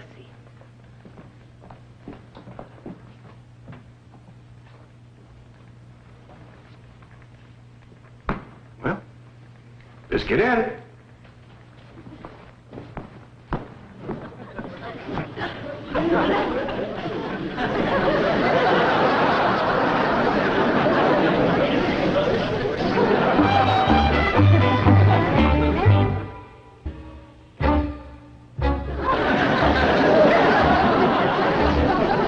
It's all right to talk while we're sitting. Yeah, I reckon. I found out something about Marie. What? She's scared of Mr. Butler. How'd you know? I asked her to go swimming with me, and she says he wouldn't allow it. What business is it of his? That's what I says. And she says he's a butler, and I'm just an upstairs girl. And I got to do whatever he says.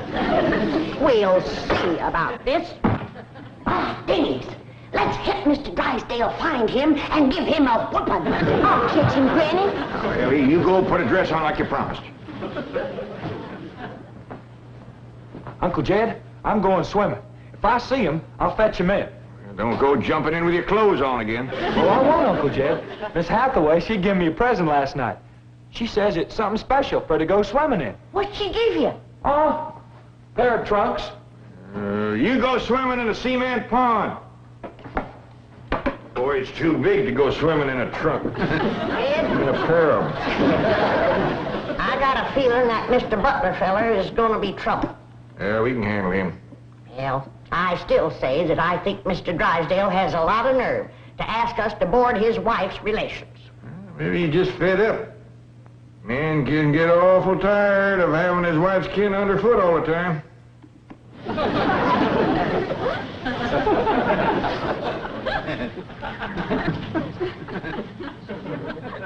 He told me that Butler fella had been living with them ever since they was married.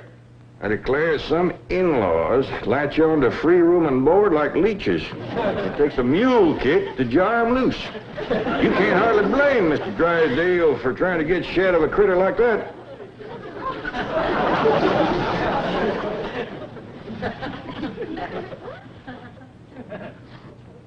Is that the way you feel? You bet it is. I'll see how fast I can get packed. I'll get out from underfoot just as quick as I can. No, Jeff. I know when I'm not wanted. It don't take no mule kick to get shed of me. Granny, well, I wasn't talking about you. We couldn't get along without you. No, Jeff. I'm just a burdensome old woman. No good to nobody. Why don't you throw me down the well? Go ahead, pick me up, carry me out to the well, and throw me in. Stop talking like that. Uncle Jed! Uncle Jed! I caught him. Mr. Drysdale, he gave out, but I caught this fat little rascal. What are you doing? You gonna whip me, Granny? No, Jethro. I'm going to get thrown down the well. Why don't you throw us both down the well together? We're just no good leeches both.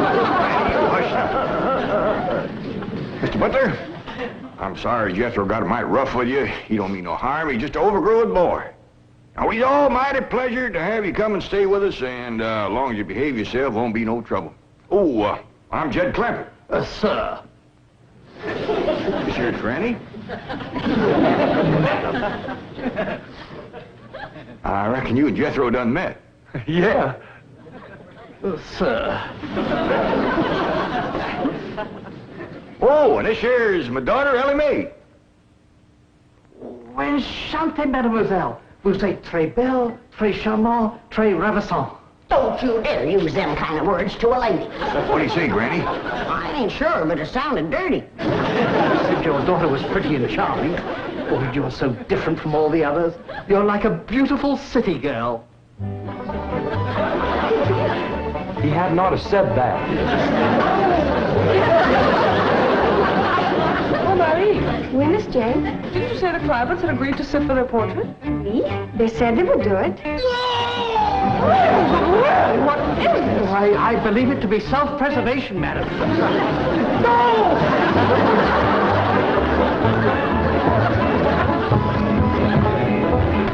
Don't take to the stairs, she'll catch you sure! Say now, let me go, now, really. No! Sounds like Ellie got him. Afraid so. Will somebody please tell me what is transpiring in the... Jed!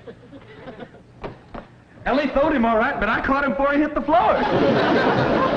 So here you are. Well, now, everything seems to be fine. You see, Ravenswood, didn't I tell you the Clampetts were kindly, gentle people? Yes, sir. Thank you, sir.